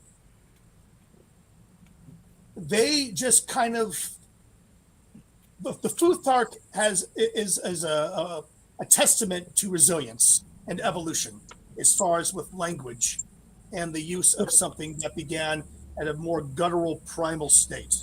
Mm-hmm. I'm not sure if that answers the question, but that's my answer. It was a big question. So. Yeah, so as far as lost concepts, structured reality, that's what I got out of that question. Yeah, absolutely. I mean, experiences are ephemeral, they're fleeting, and language is going to always express experiences of people and communication. So it's like telephone, by the time you get around, it's morphed, it's changed, things have happened. And what Eiriker said, just to emphasize his point, I forgot the statistic. I don't know if it's like 80%, but it's really a crazy amount of runic stones, not all the objects, but stones themselves are created in a post-Christian era in Sweden, and Sweden has most of them, but in Scandinavia. So most rune stones were carved after Christianity took hold. So yeah, these things you don't wake up one day and go, oh yeah, okay, we're Christian now, and now that's just not how life works. It's not. We wouldn't even in our common day and age respond that quickly, let alone back then when they had limited forms of communication and things. So yeah, exactly. Yep. Okay. I know that we've been on for a long time, so I'm going to try to go through these questions a little bit faster, but because we have a lot from the audience too. Oh boy. Okay, so here's another heavy-handed question from Zelf. The whole, if I pronounce this wrong, I'm very sorry. The whole Heidelberg interpretation debate on the Sylvanger stone, is this a woman's name, a family name, or something else entirely? What does our uncertainty here reveal about the challenges of Proto-Norse phonology and morphology, and how confidently can we really be about Elder Futhark interpretations when even this relatively clear inscription is debatable? You covered that quite a bit, Eiriker, about the name. But if you could just want to, in brief, why is it so uncertain when we look at runestones? Why is it so uncertain that the names are really just names? I think that's the core question. And short answer. Okay, so first, because I wrote extensively about this exact subject with that name and that runestone. Runologists, historians, scholars, and even through the Rune Data, which is the greatest freaking single source regarding runic inscriptions that you can find online, all seem to agree two theories. Either that is a name of a lot of people don't like the term Proto-Norse. They prefer like Proto-Germanic. That's also debated in the academic world, but we'll just go with Proto-Norse. It's either the first name of a woman who obviously was important enough to have her name inscribed, or it's perhaps a kin name or some sort of surname. That is the genuine consensus regarding that. Now, when it comes to Proto-Norse, Proto-Germanic language, here's the thing that is debated to this day by runologists, scholars, historians, academia.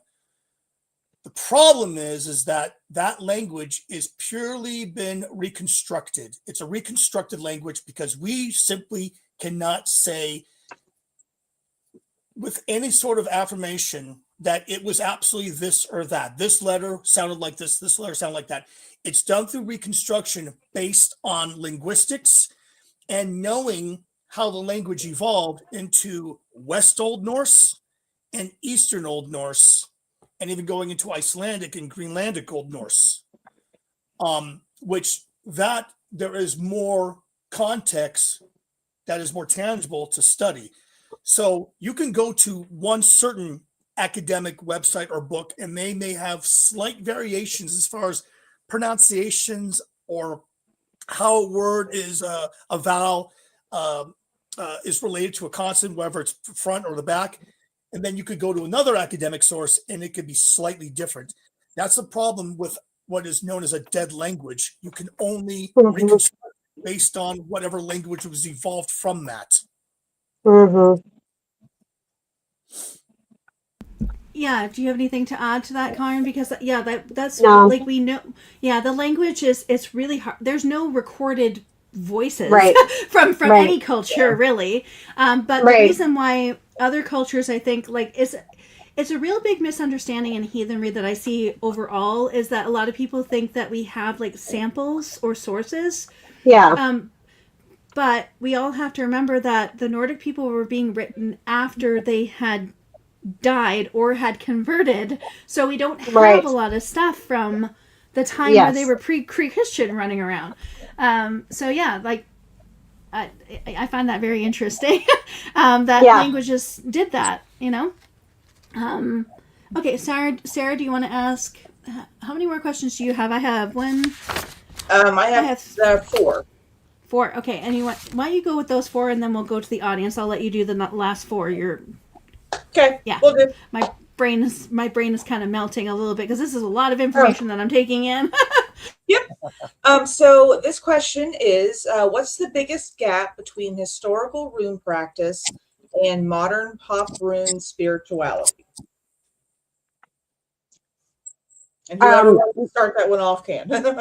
Well, the first thing that comes to mind with me is I think in modernity, the way we look at runes now is that they are definitions. They are definitions that are set in stone and you memorize them, which is completely inaccurate. So I think what's missing is an animistic perspective in that they maybe have agency, sentience, as I've said several times already tonight, but approaching them in a relationship type of way. Yes, there are certain things that they represent, the oraks, urus. Yeah, we're not saying, it just could mean anything, but you have that as a base. It's like, I know that your name is Sarah and I know what your occupation is, but there's so much about you I don't know.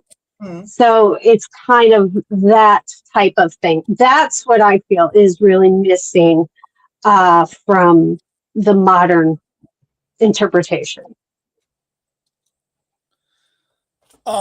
So I agree with everything she said.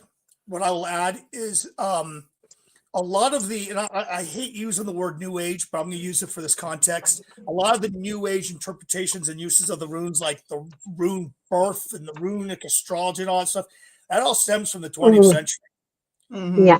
Even with the esoteric side, like going back to like Sigurd Agrell with his theory of the ether. So a lot of it is more modern. Now, then you can go back to, say, the age of, like I talked about earlier, the Age of Enlightenment, that period in the 18th, 17th century, 19th, 18th, I think, mid 1880, mid 1750, something like that. Anyways, where a lot of the esoteric, mystic, Gnostic, Cabal ideas started coming in to Scandinavian Iceland. And you had individuals who were studying that and were also interested in the runes, and they kind of came up with their own ideas. Now, going back further, such as like in Eagle Saga, where there is stuff about runic magic, such as that stick that was under that bed making her sick because it was the wrong kind of runic formula. Him scratching the runes on the cup because of the poison. The Neving's pole, where you put a stave or a runic curse on there. So we do have written and even some archaeological evidence of runic magic happening during that early medieval period. I think the problem is that people get so focused on the stuff that came into fruition in the 20th century that they forget about the Age of Enlightenment and practices were done in the Viking Age. Unfortunately, we don't have a book or any context that says this is how runic magic was done. It's little bits and pieces of history, and you have to put them all together, which is something that I did in another chapter in Runabok. Yep. Let's see here. Pardon me. See, what are your thoughts on the night side of the runes and the inevitability of nature taking gifts and life? Oh, let me share this. Okay. I obviously will go to Eric or two, but okay. So I'm not a big fan of dichotomies when it comes to runes and the way things were done before, like light and dark, and there's a left-handed path and a right-handed path. And I'm not putting down a left-handed path or right-handed path. I understand in some contexts that absolutely is valid. That's not what I mean. It's the idea that there's bad meanings for runes and there's good meaning for runes. It's not. That's because if we look through an animistic lens, it all goes back to, honestly, nature, to life. And nature is cyclical. We live and we die. And there's an animistic point of view that all life creates a death. The air you breathe, the food you're eating, the fact that you're existing, be 3,000 years ago or even now, you're accruing a debt. And that debt is paid when you die. And that is the cycle of it.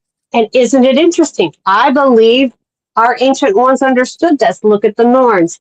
We have Urthur, Verdandi, and Skuld.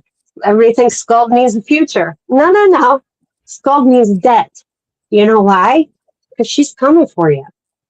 You're going to die, and you're going to pay that debt off when you die. So that's just one aspect. And there's so much more about Skuld, what ought to be. But having an ought is having a debt. So it can be translated into that. And so the future is when everything gets resolved over time. So there is this cyclical nature. Look, we can always, it's not that hard. We can always go to nature to teach us. And that's what they used, and that's what we can use. That's why animism is so important. We go to nature, we look, and it's not about, that baby, that mama mouse feeding her babies who gets carried off by that awful mama eagle. Is that eagle bad? No. To the baby mice, yeah, she's horrible.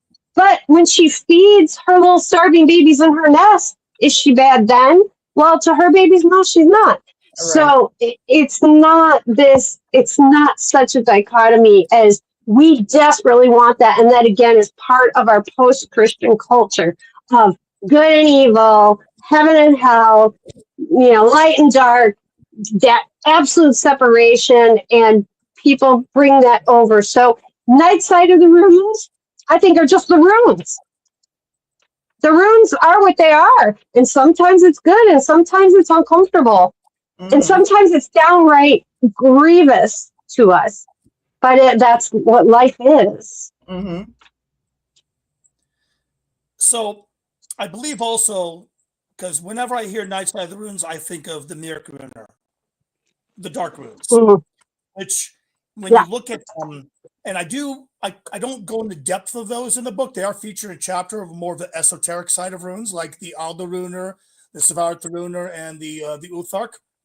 The Mirkruner, if you think of like the concept of yin yang, that's kind of the concept. Like Yeah. it is the polar. The Mirkruner is the polar opposite of the Elder Futhark, strictly when it comes to like the divination aspects of them.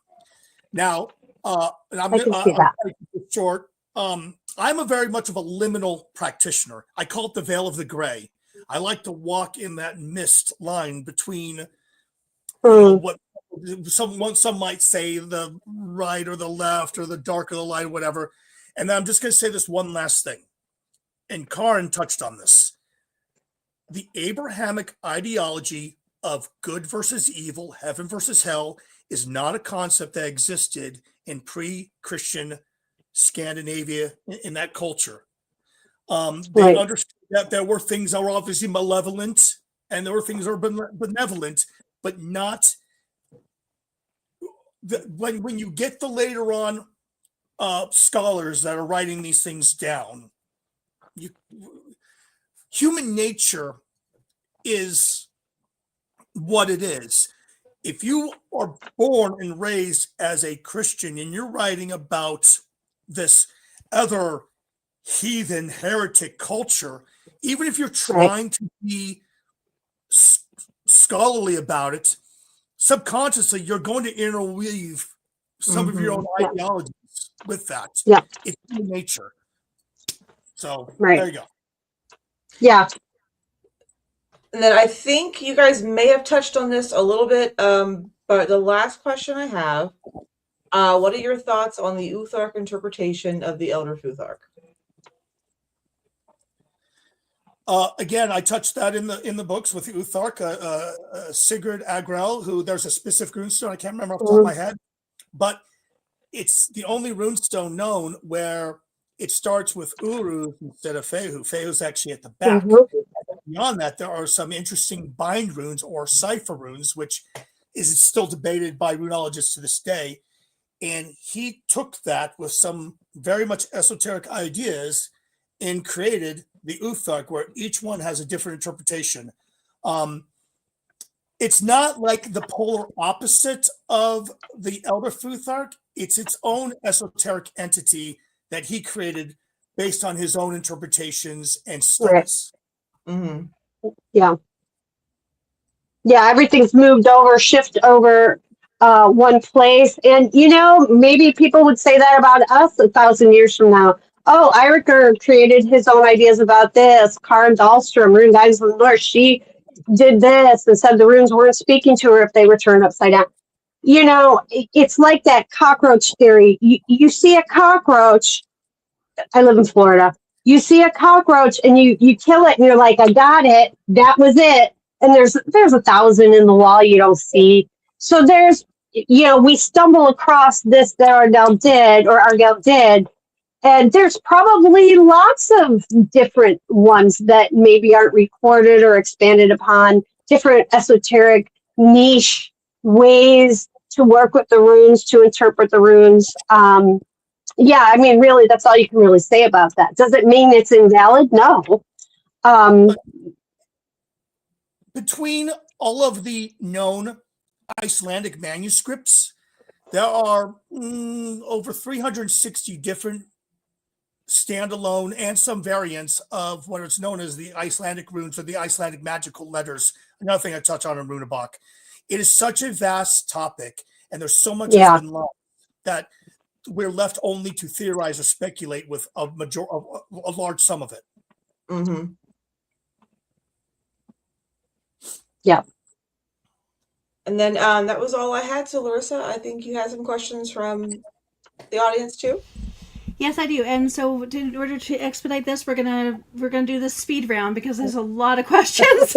Oh no! Okay, so speed round. We're gonna go with let's go ladies first, and then Eiriker right after. Okay. So first question: how has your research of runes affected your personal relationship and understanding of the nature of what the runes are? That's a really good question. So I know that's hard to do quickly, but quick as you can answer. Okay, quick as I can. I just like if I gathered more information about you, Larissa, to learn more about you, to understand you. Geez, she responds this way when she's stressed. Maybe when she doesn't feel good, that happens. That's how my research on the runes has affected. Because the more you know about something, the more you can come to a better understanding of how to relate to it. So, yeah, absolutely. I am. I'm definitely a documentary file. I love history. I love knowledge. I love the stuff that Eiriker's doing. I don't have his books yet, but I will. And the thing is that is consuming that is going to make the. Of course, it's going to affect your view of it and your relationship with it. It expands it, but always trust that inner sense because that's your reality. Sorry if I went too long. No, it's okay. And Iker, same question. It's only grown. The whole journey of writing Runabach only helped grow the evolutionary of myself spiritually, and has given me great fulfillment that I've been able to provide something to the world that has never been done quite like it before in the scholastic world as far as with the runes. Awesome. Okay, next question. You both mentioned mentoring and being mentored. With so many gurus and specialists out there, how do you stay safe or choose well with mentorship? Are there any warning signs that you should look for that are really important? And again, you don't have to answer this fully because we know that we've been going for a long time. So, Karin, to you. What are the biggest red flags? When there's a lot of ego involved and being easily offended and not having grace or patience, that's a red flag for me. And I share that with everyone else. Also, if something just really goes against you internally or you just don't feel right about it, don't think, oh, well, they know more than me, I should listen. No, maybe they're not the right teacher for you. Maybe they're not the right mentor for you. Never go against your internal voice. That's the voice of the ancestors, and they're there to protect you. Iker, same question. What's the biggest red flag for you? Again, ego. Also, when a person claims to be an expert or foremost, or that they have all the answers, the truth is I don't believe in the word expert. Once you call yourself an expert, then you've lost me, because you can always evolve and learn more. We have a saying in the Coast Guard: go with your gut, go with your guts, your intuition. And if someone comes to you, ask around, research, especially if it comes to, like, say, they're Orgalder, because really that is something where, as I said earlier, you shouldn't solicit. There's nothing wrong with asking questions, but really the mentor chooses you. You don't choose them, in my opinion, from my experience. Good answers. Okay, next question. What was the most profound discovery, personal or historical, that impacted you on this journey? Ooh, that's a very good question.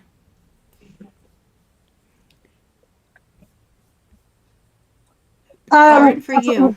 Oh, okay. For me, on this journey, was how much the land actually can help you with, like, problems, like confiding in a tree and saying, please, through your root system around the world, help me with this situation, or give me wisdom or insight into this. What do I need to do? So connecting with actual nature for me has been life changing. Like, man, I never got anything from a deity or anything the way I have from trees in particular, but from nature. Not that I'm putting that down. I'm not. My own experience. That's okay. We all have, it doesn't mean diminish anything. I think it's right. We have profound discovery from what, is in nature and around us. Personal. In the land. Yeah, exactly. Iker, to you? Deepening my connection with the spirits and the deities of the sea. Aiger, Ron, the Nine Wave Daughters, the Order, the Hafvetter, the Vatnavetter, the Coastal Landvetter. But one of the biggest profound things would definitely be the Ulfa. And if you want to know what that is, buy the book. Okay, next question. Maybe we'll start with Iker because he'll give you a bit of a break there, Karen. What do you think is a piece of advice you'd give to a new scholar that you would wish you would have known on your own journey? That's a great question. I can answer one of those because it would be, do not waste your money on books that look like they're in the discount bins. Okay, like when you're going to look for books at a bookstore on runes, stay away from the ones that are in the esoteric section. You're gonna have to go outside of a bookstore to find good books on runes. So that's my biggest advice, is just watch what sources that you're buying and watch where the book comes from and who's writing it. Anyway, go ahead, Iker. Any more suggestions? So much I could say, but we have to be careful. A voice from the boss lady said, any rune book that has the blank rune in it, disregard that. If they talk about permanent runes or rune yoga, stay away from that. And also make sure that book has the correct Elder Futhark and not an Elder Futhark that also has some Anglo-Frisian runes in it, because you see that with practically every rune book that's ever been written. There you go. Excellent answer. Can you repeat the question? What was the most important scholarly work or advice that you can give to people who are new on this journey? Like, where would they start even?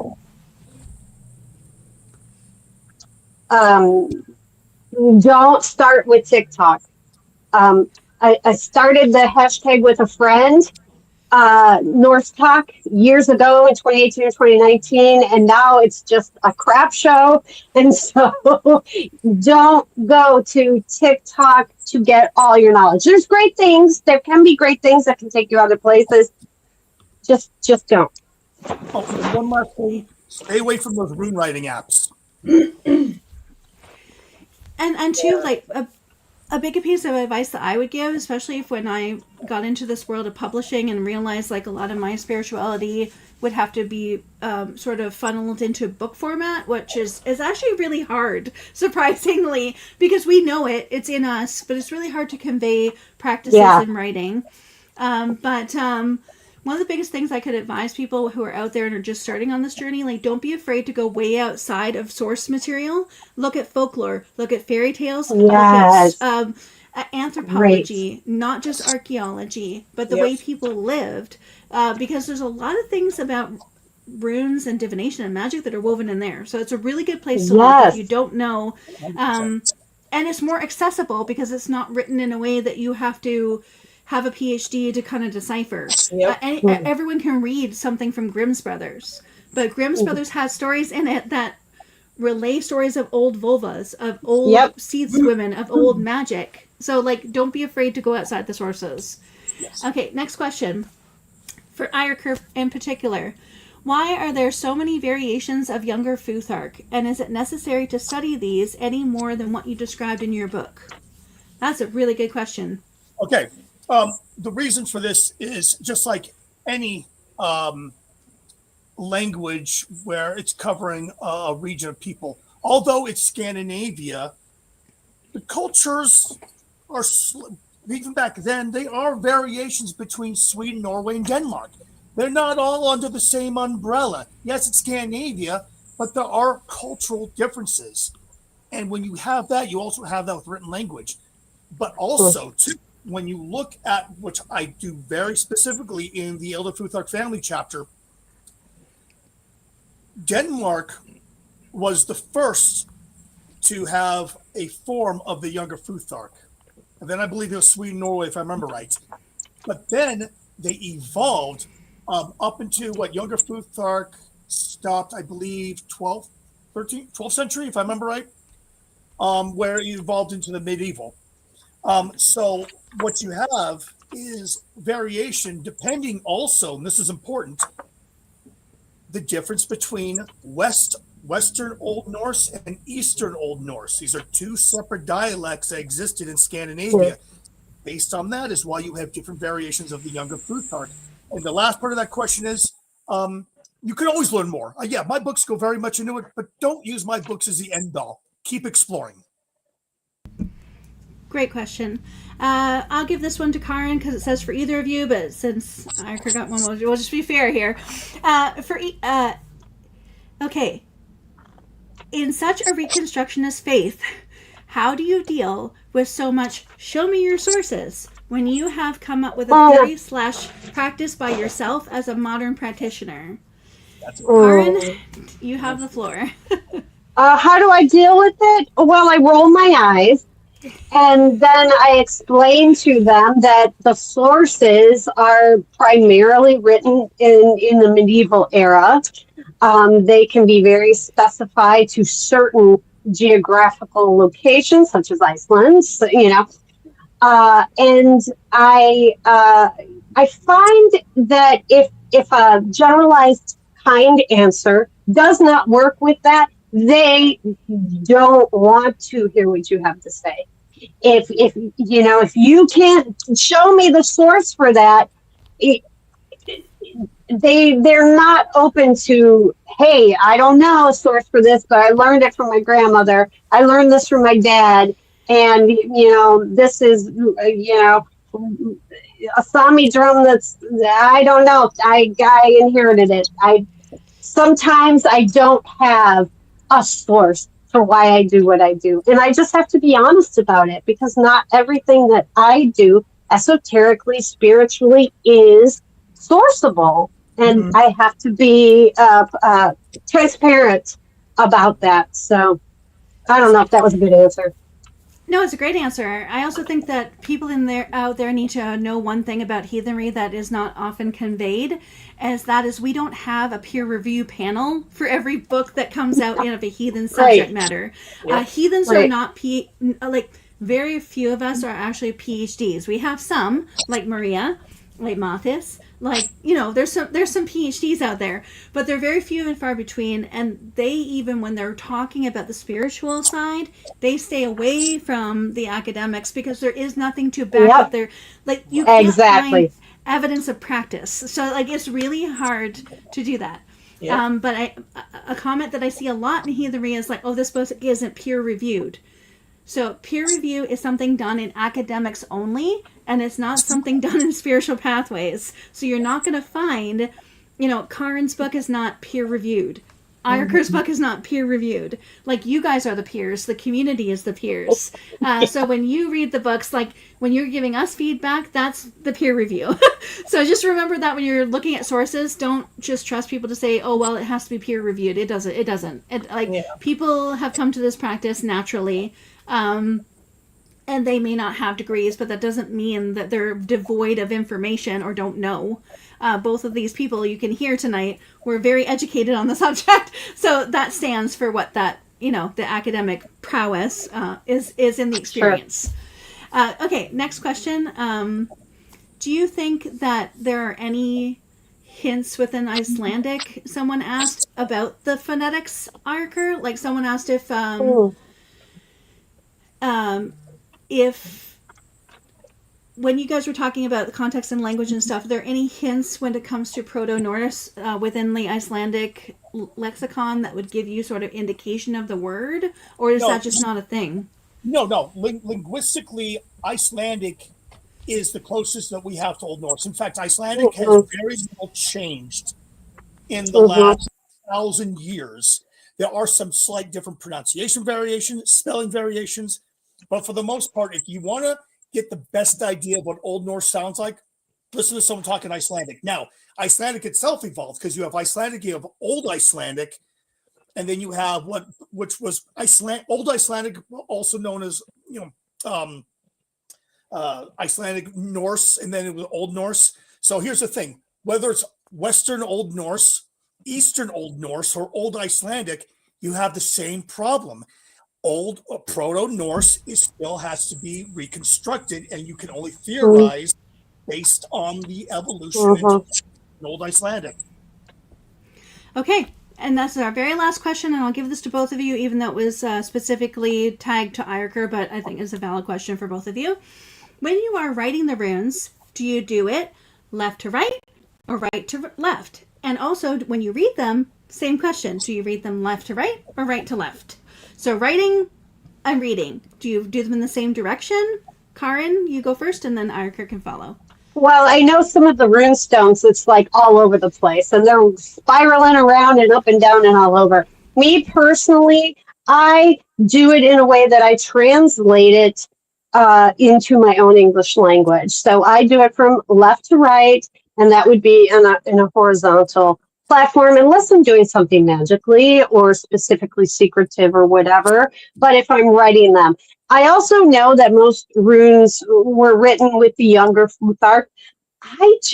I'm very connected to the elder Futhark. So I'm one of those backward people that probably gets made fun of by academia when they see me writing with elder Futhark runes. And they go, oh, shouldn't even know. That's not what the Vikings use. But that's just me. That's what I prefer. And that's how I do it. So even going back to the Elder Futhark, when you look at the Elder Futhark rune stones, it is all left to right. When you look at the younger Futhark, which typically, with the exception of like the Roke and some other ones, it's usually written within a vinworm, a serpent, and it traditionally goes from the bottom on the left side and goes right. So left to right, all the way around. Fine. Now, even when you go into the medieval runes with the manuscripts, it's left to right. Because that is inspired by the Latin alphabet. There's only 2 forms of runes that I know of that I don't remember the actual linguistic term for it, where you can either go right to left or left to right. And those are the Ushmager, the Hungarian runes, and the old Turkic, the Yensi variant of runes. Okay. And wait, did both of you answer the question now? Sorry, I lost my train of thought. Karin, did you answer right to left or left to right? Yeah, I only gave what I do. Okay, perfect. Awesome. All right, now we're going to wrap it up and we're going to have a little bit of a fun game here to kind of end up our night. And it's been a really long stream, so I don't know if our authors are able to come back to Discord, but if not, that's totally fine. It's been a very long evening. Sarah and I will just join you for a few minutes to wrap it up. But anyway, before we end the stream, we're going to give 3 prizes away tonight. So this is going to be really exciting. So, first question. When was TLS founded? If the first person in the comments can give that answer, you're going to win one of our beautiful naughty boxes or one of our beautiful nice boxes. So enter the question now. What year was TLS founded? Okay, I don't even know on your that mark, answer. get set. And while those people are answering up in the comments, like, this has been such a fun night. Like, we appreciate you guys so much for answering all these questions. The questions in the audience were amazing. And it was super fun to see all these people here. I think our moderators told us at peak we had 20 people on the stream. So that's amazing. And thank you all for coming out so much. Oh, we have our first answer. So thank you very much, user PYKSY306. One of our moderators will get a hold of you, and you can win your choice of either the nice box or naughty box. Okay, so next question. I mentor her. That's a student of mine. Oh, that's awesome. So next question is going to be, I want everybody who is watching in the stream, you name one rune right now. Give me two runes, like one rune. And if the authors pull the rune, you're going to win. Oh my God. You're going to win one of, you're either going to have your choice of either winning one of, either the full color of Ireker's book or the, you can have your choice of one of the, sorry, oh my goodness, I lost my train of thought. I'm sorry. One of the Runabox, one of the complete full color Runabox, or you can have rune castings. So, pick one rune, please, and we'll see if our people watching can. Okay, we have Lagoose. Can we see if there's a Lagoose pull from Ireker there? No. Oh, what'd you pull? Oh, Anzeus. Anzeus. Anybody have an Anzeus? Nope. Okay, we got Perthro. Karin. I pulled. Ew. Okay, try one more time. Okay, we got Feihu. Pull a Feihu. Somebody pull a Feihu. Arker. Othala. Oh Othala. Karen. no. Oh, Tiwaz. Okay, this is not working out here. Okay, let's see. What can we do to give a okay, Arker, give me a number, 1 to 10. 6. Okay, whoever is user number 6, moderators, can you give me user number 6? Tell them that they won a box. And Karen, give me a number between 1 and 7. 1 and 7, 3. And user number 3, moderators, can you grab user number 6 and user number 3 in the list? Whoever has the streams up right now. And then user number 6 and number 3, the moderators will contact you, and you can either have your choice of the full color Runebuck or rune casting, and either one. And we'll give that to you for Yule, just in time for Yule. So congratulations to number 6, which was now Moment Journey. So that's very lovely. And then user number 3, their moderators are trying to track you down. And so thank you very much to our moderators for standing by and making sure that this event went off with a hitch. We had a little bit of bumps along the way, but we will. And we hope that all of you will join us for the next one. And number 3 is Cassie. Oh, Cassie. It's so nice to have you here. Yes, it is. So Cassie and now Moment Journey, we will get your contact information. Please send it to one of our moderators, and then we will make sure that you get your gift from us. Yeah, Cassie's a friend of mine. Congrats to all the winners. Okay, so what's going to happen now is we are going to end this stream, and we thank everybody so much for coming on tonight. I need the authors to stay in here a few minutes while the stream downloads, and then we will exit out. And Sarah and I will go back to Discord. We understand if you guys can't. It's been a long night.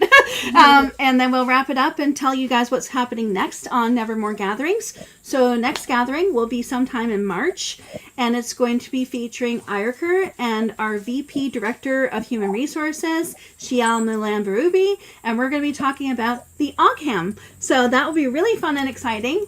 And we got some other panels in the works. So that's it for now, and thank you all so much again for coming. It's been a really fabulous night. Sarah, any last words or anything you want to say to everybody that's been tuning in? Nope, just thank you guys so much for coming, and a huge thank you to our authors for all the amazing answers that you gave and all the insight. So that was a lot of fun. Awesome. I'm going to end the stream now, and we just hang out here for a few minutes until the stream download finishes. Thank you.